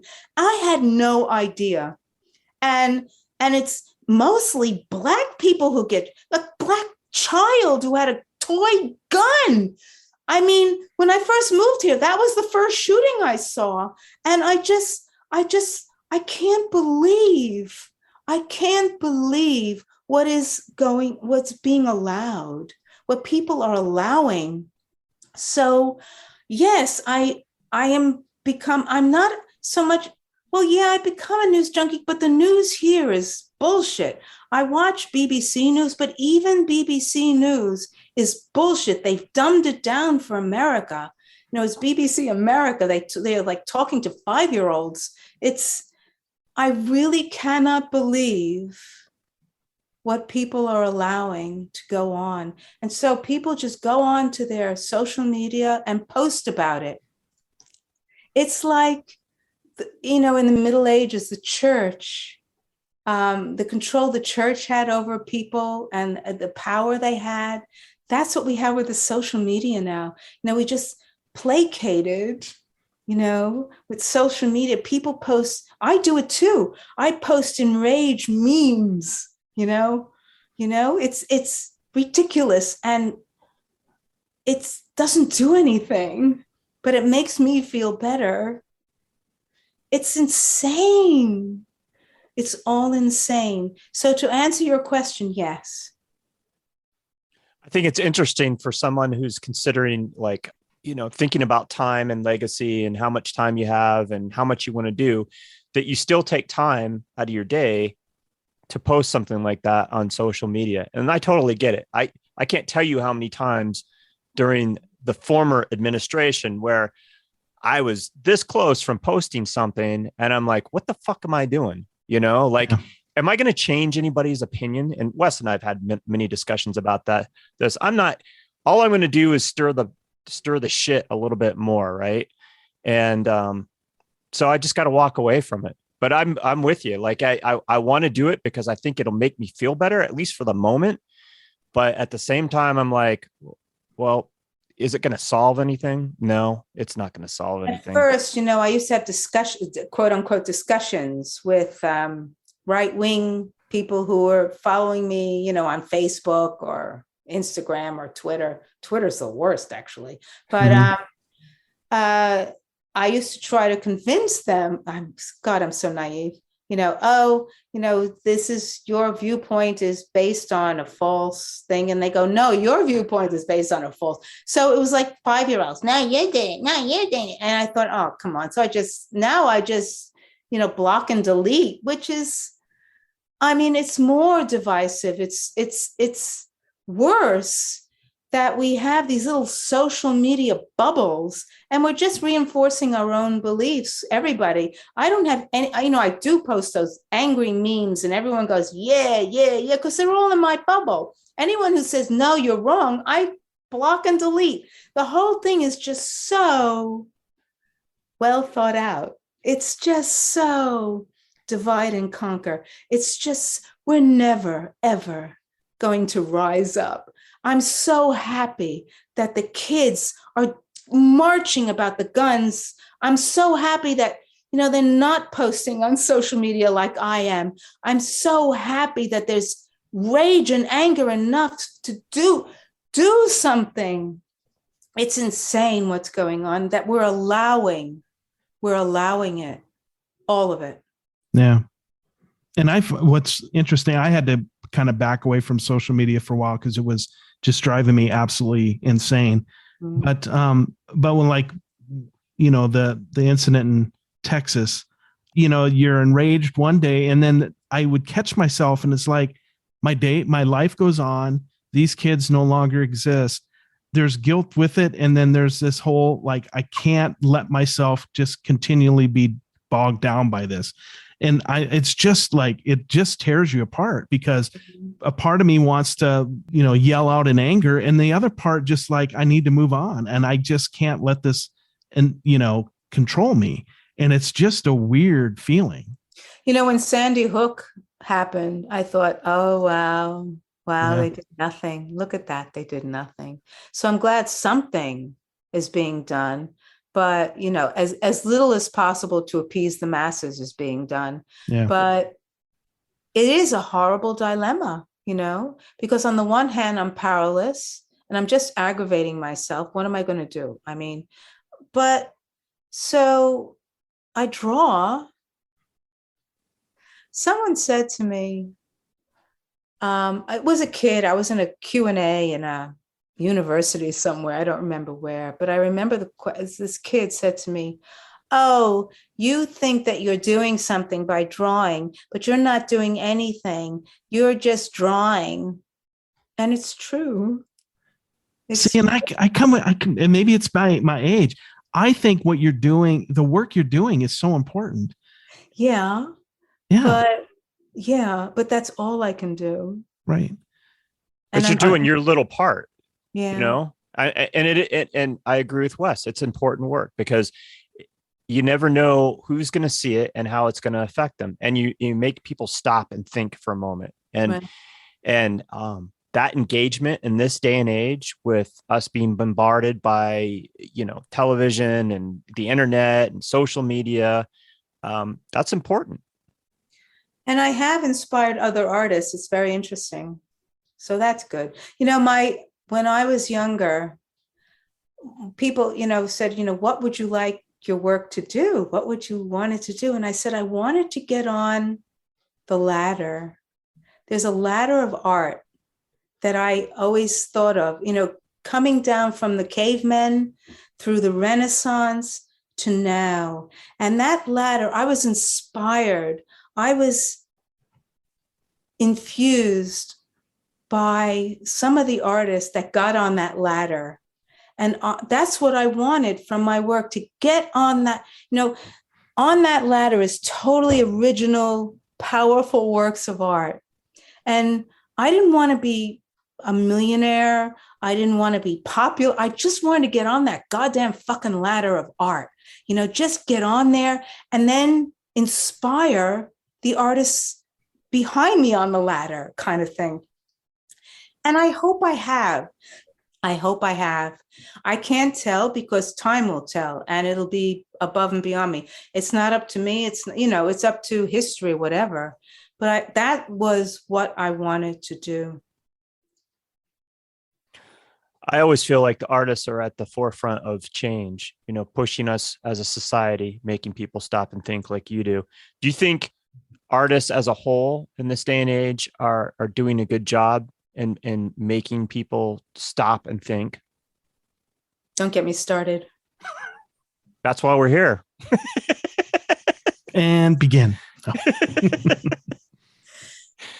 A lot of art is just decorative.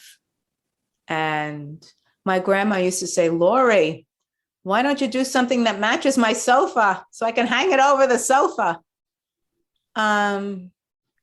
Yeah. To each his own. There's some artists that, yeah. There is some, like, it's rare, but they're there. Oh yeah. Yeah. In film, in painting, in video, in books, there are people, and they are powerful. It's power. It's what you have to say that I'm interested in, not the decoration. Were you doing any political art before you moved back to America? Not overtly. It was sort of underlying, because it was, affecting me in some way, shape, or form, like the Iraq War. There was a drawing I did called Collateral Damage, with these men standing over a ruined city that looks very, very much like Ukraine right now. It looks like I'm prescient, because it looks like, the Russians and Ukraine. So yes, I have. But I'm telling you, the older I get, the more it's less personal and more political. It's very interesting trajectory. Very interesting. Is that just because you see where it's going and you just feel like you have to do your part? No, I'm just following my art. I'm just following where it wants to go, and that's where it's going. Who knew? I want to talk about, this is the best political art I've seen. And it has to do with the January 6th riots. This is incredibly powerful. And I love that you took the time to draw this so that people don't forget. I think it's easy for people to forget, even though right now they're going and having all the hearings. But, by this time next year, people kind of forget, right? We have a short memory. Yeah.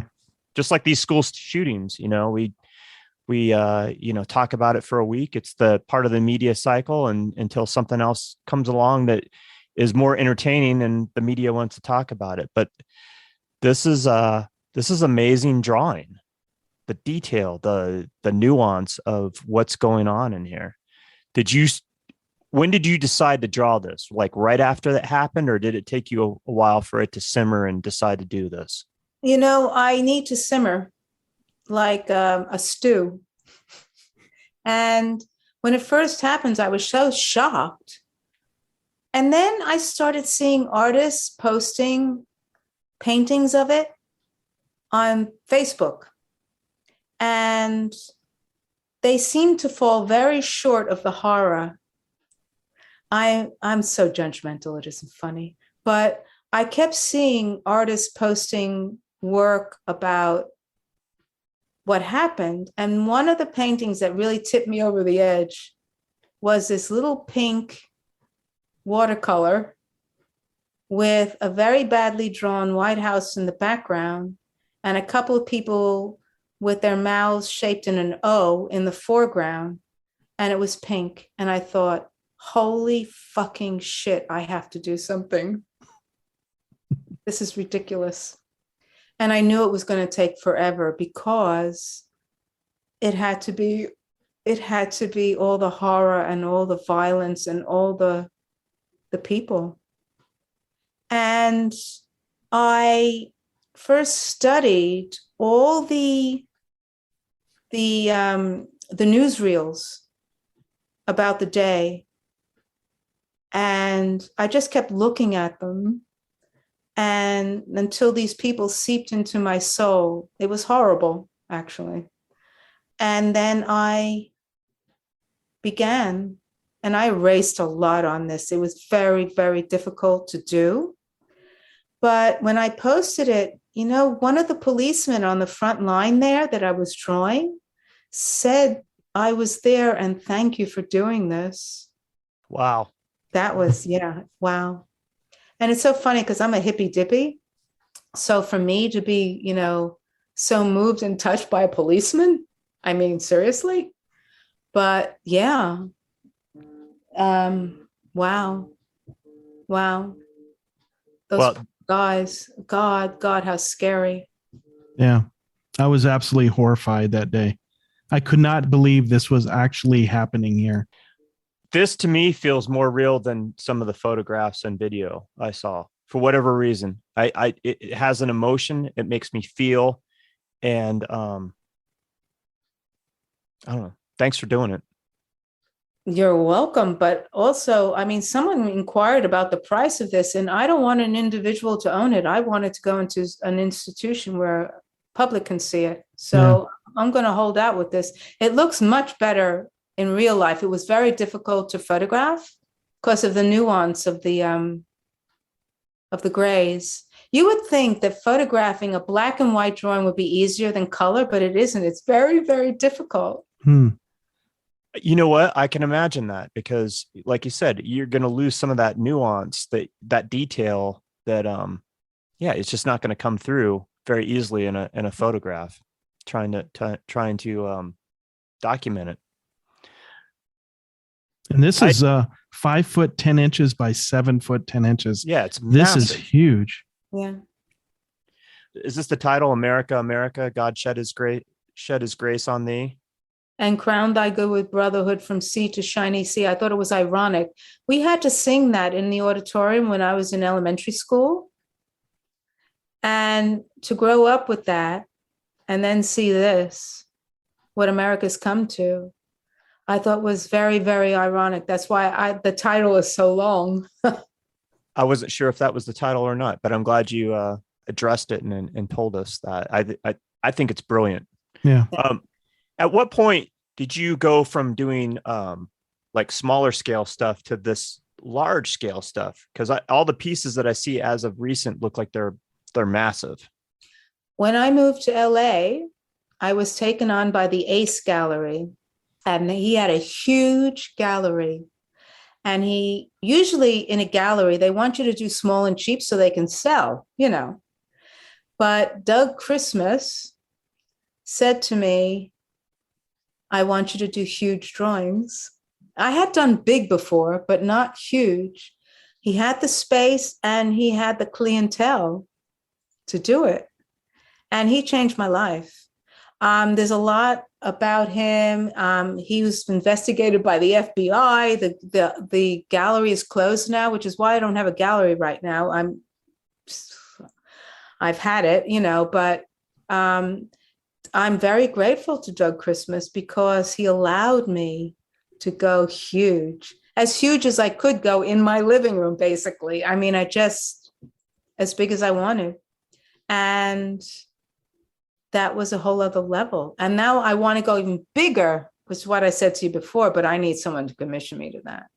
Yeah. I would love to see that. I really would. If you had your choice, like where would something on that large scale, where would you like to see it? As I said, I don't care as long as I, have the space and the money to do it. Museum I have this thing about MoMA. It's so funny because I feel like I was born there as an artist ever since I was left to look at Pavel Tchelichev's Hide and Seek. I feel like I was awakened there. So I have a thing about showing there, which I haven't. It's, they knocked down the old Museum of Modern Art in New York and they built this whole new modern thing. So it's not even the same place anymore. But I have a thing about, showing my work there because that would be like a complete circle for me. But yeah, Museum of Modern Art wouldn't hurt. Know anybody? Know anybody? Well, you want it to be somewhere where it's not going to be torn down in 100 years because of whatever, right? I don't care 100 years. I'm not going to be here. What the hell? Oh, shit. But that's part of the legacy. Can't say that. I can if I want. Well, you can if you want, but I'd like to know I would like to know that if I was to have great or grandchildren or great grandchildren, that someday they could go look at this massive Laurie Lipton somewhere. Yeah, okay. I agree with you. All right. All right, good. I'll back down. I want to talk about this piece because you said this is one of the most difficult pieces I think that you've done, and maybe that's changed. But this drawing called Blinds. Talk about this. Oh no, that was, I did a little short video of when we were first, in the pandemic, and we were supposed to stay indoors. So I just did this. This isn't the most difficult piece I've ever done. It's just that to get the blinds and everything was very finicky, but no, this is not the most difficult. What would you consider the most difficult piece that you've done? America, the January 6th thing. Yeah, there's a ton of detail in there. And also the emotions in that. It was very draining to do because as a Jew, I've had a lot of things thrown at me, anti-Semitic things, and just seeing, neo-Nazis in America. My dad fought World War II against Nazis, and the whole thing is just so insane. And also the racism, and it just is beyond my imagining, basically. I agree. I'm like, how did we come back to this point? I thought we've already addressed this at one time, but apparently not, because it's rearing its ugly head once again.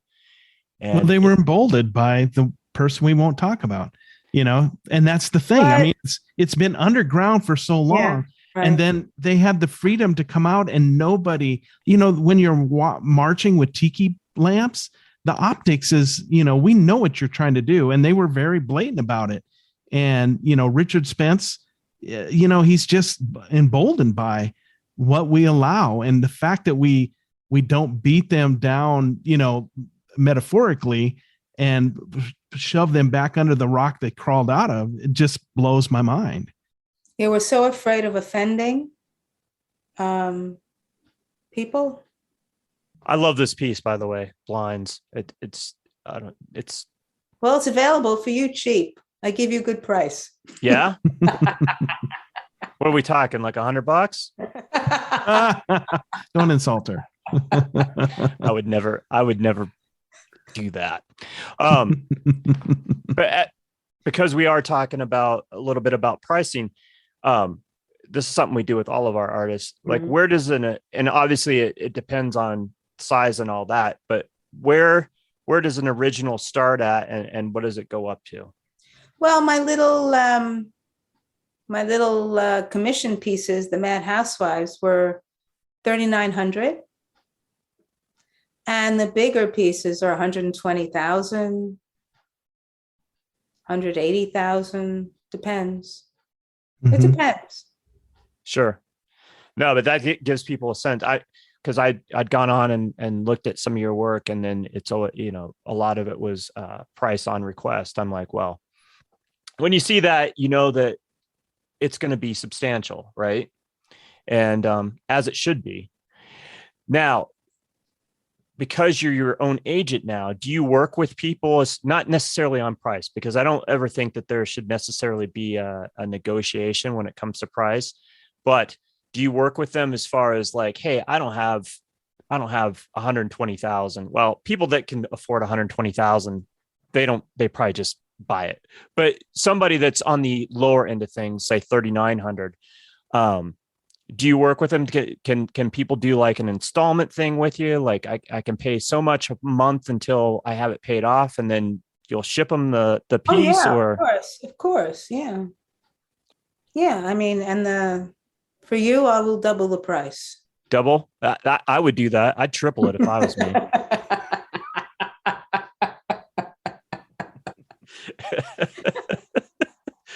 I'm not putting up with your nonsense, Todd Pearson. Triple for you. Because I like you. There you go. And how do you even go about, obviously you have, experience over time pricing your stuff, but how do you go about pricing these things? Because you're not keeping track of how long it takes you to do it. No, it's size and effort. I can tell how much effort I put in by just looking at it. So size and effort, and also newness. The older ones are cheaper than the newer ones. Oh, really? Yeah. Okay. Look at Wes Brown's brain turning right now. Oh my God. He's like, okay. Uh-oh, he lit up. That's What do we got? What do we got going on here? Can I sell a kidney? I will accept kidneys. I need kidneys. I'm looking at my dad's bank account and saying, I wonder how much he's got. Not that my dad's super wealthy or nothing, but he's done all right. And so were you going to say something, Wes? No. And so the newest, he's just selling his dad. Don't. That's right. No, I was really surprised that you said that the newer stuff is more expensive than the older stuff. I don't know why. I thought it might have been the other way around, but no, because I like to show my stuff to, I like to show it. And the newest stuff I haven't shown yet. Ah, okay. Yeah. And the newest stuff is the pandemic stuff. May you live in interesting times. And you've yet to show that in a gallery setting or have an exhibition in an institution? Yep. It's sitting here. So what size of gallery? Oh, I'm sorry. Go on. Oh, I said, what size of gallery would you need it to be in? Like, how many pieces do you have? And do you need, it's got to be a pretty substantial size wise of a gallery, right? Yeah, it has to be. It can't be a little neighborhood thing. Yeah. Because they're all these kind of in the realm of being the same size, like 6x8 or no, they're all different sizes. If you click on the image and then there's a little eye on the corner after you click on it, it shows you these sizes. See that little eye here? That's it. Okay. That's good to know. Okay. Yeah. Well, this one's only like 27 by 18 and a quarter. I know. This is probably the best pandemic art. And we've seen a bit. Probably some of the best pandemic art I've seen, hands down. Thank you. That piece right there, left hanging, holy moly. That's great. How big is that? Click on it, Todd. Click on the It's 37 and a half by 28 and a half. Okay. Well, these are reasonable. They're not like gargantuan. No, the gargantuan ones are very few and far between because, space. Right. This is brilliant. These little windows of people. That's pretty big. Is it? Yeah. And also I hide things in these Zoom ones. Oh yeah. 4 by 6 foot. Holy moly.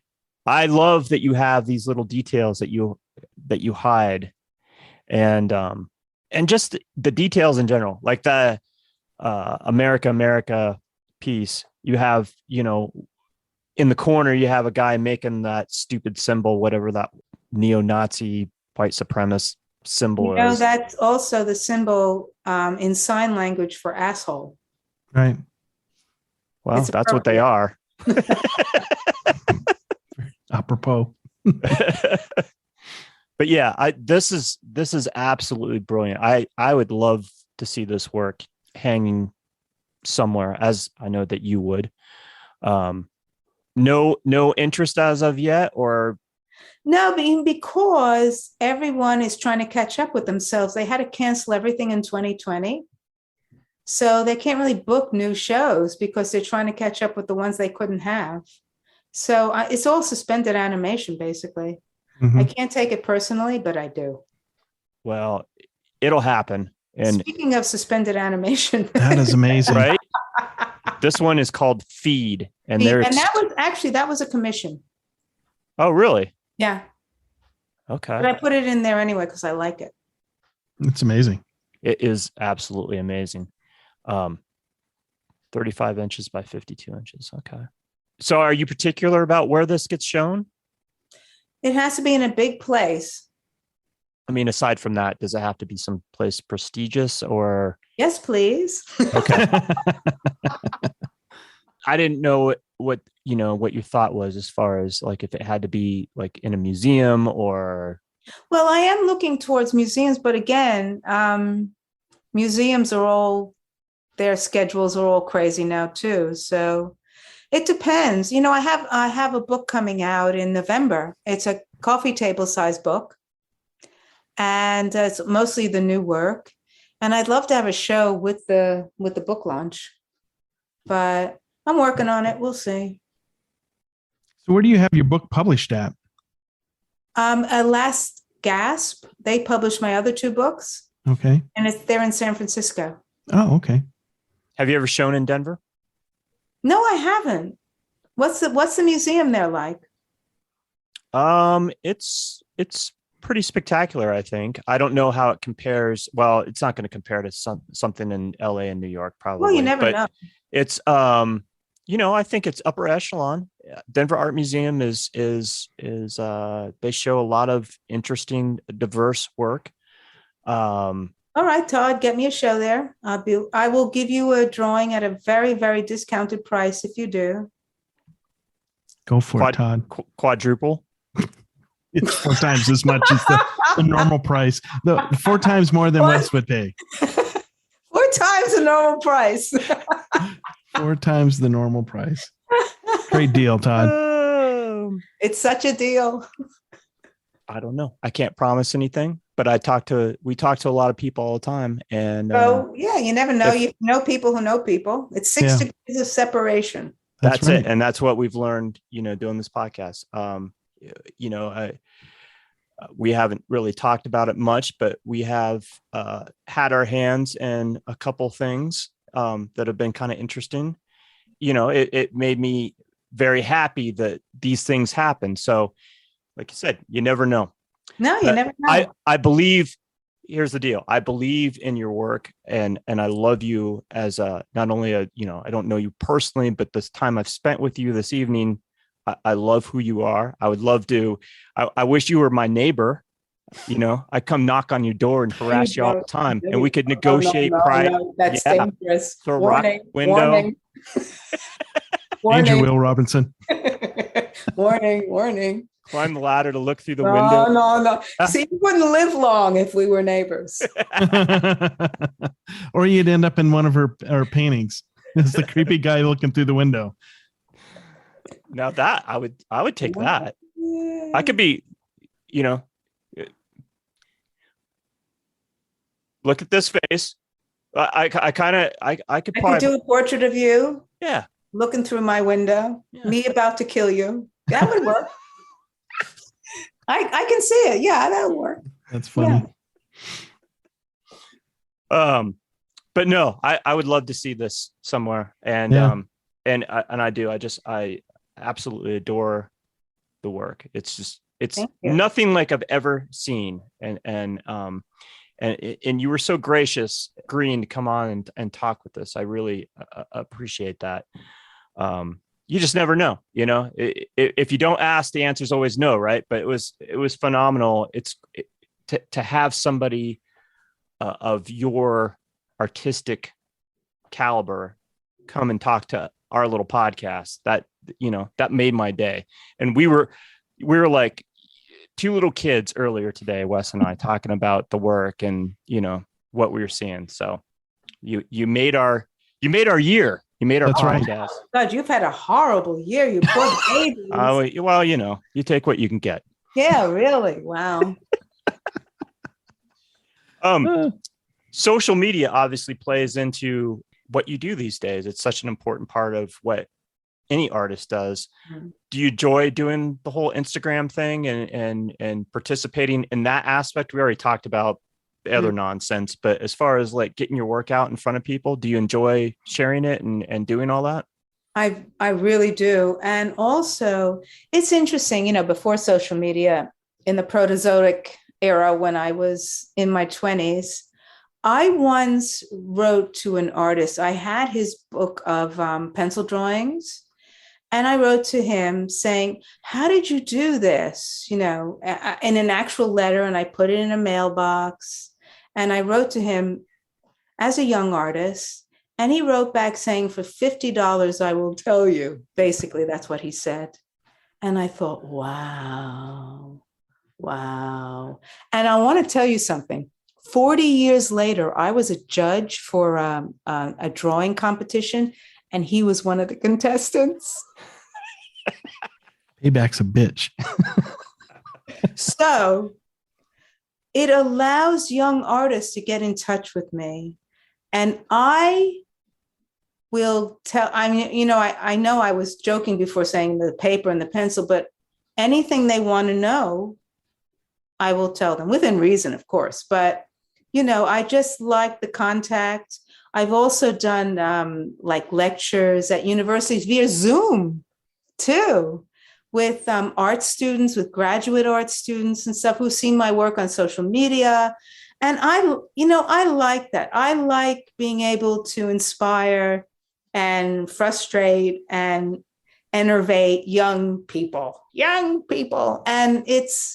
I like it. And it gives me that kind of contact, social media. So yes, I'm all for it. And it's funny, someone said, oh, you're against social media because of my drawings, you know, about social media. But no, I love it. It's changed. I do it every day. I love it. Yeah, it's a dichotomy, right? There's good stuff about it and there's bad stuff. Oh, of course. You know, like everything. Yeah.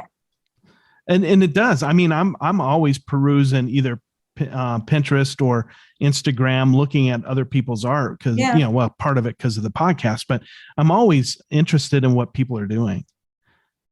And this is just a great way to just be exposed to somebody's art. Mm. I love it because, you know, I get turned on to new people all the time that I didn't have any connection to in any way, you know, unless I would have gone to a gallery and saw your work, but you've never shown in Denver. So I would have never seen it there. Exactly. So unless I, you know, happened to be at, say, the Denver Art Museum and they had acquired one of your pieces and it was on display, I might not. I had a solo show at the Denver Art Museum about the pandemic.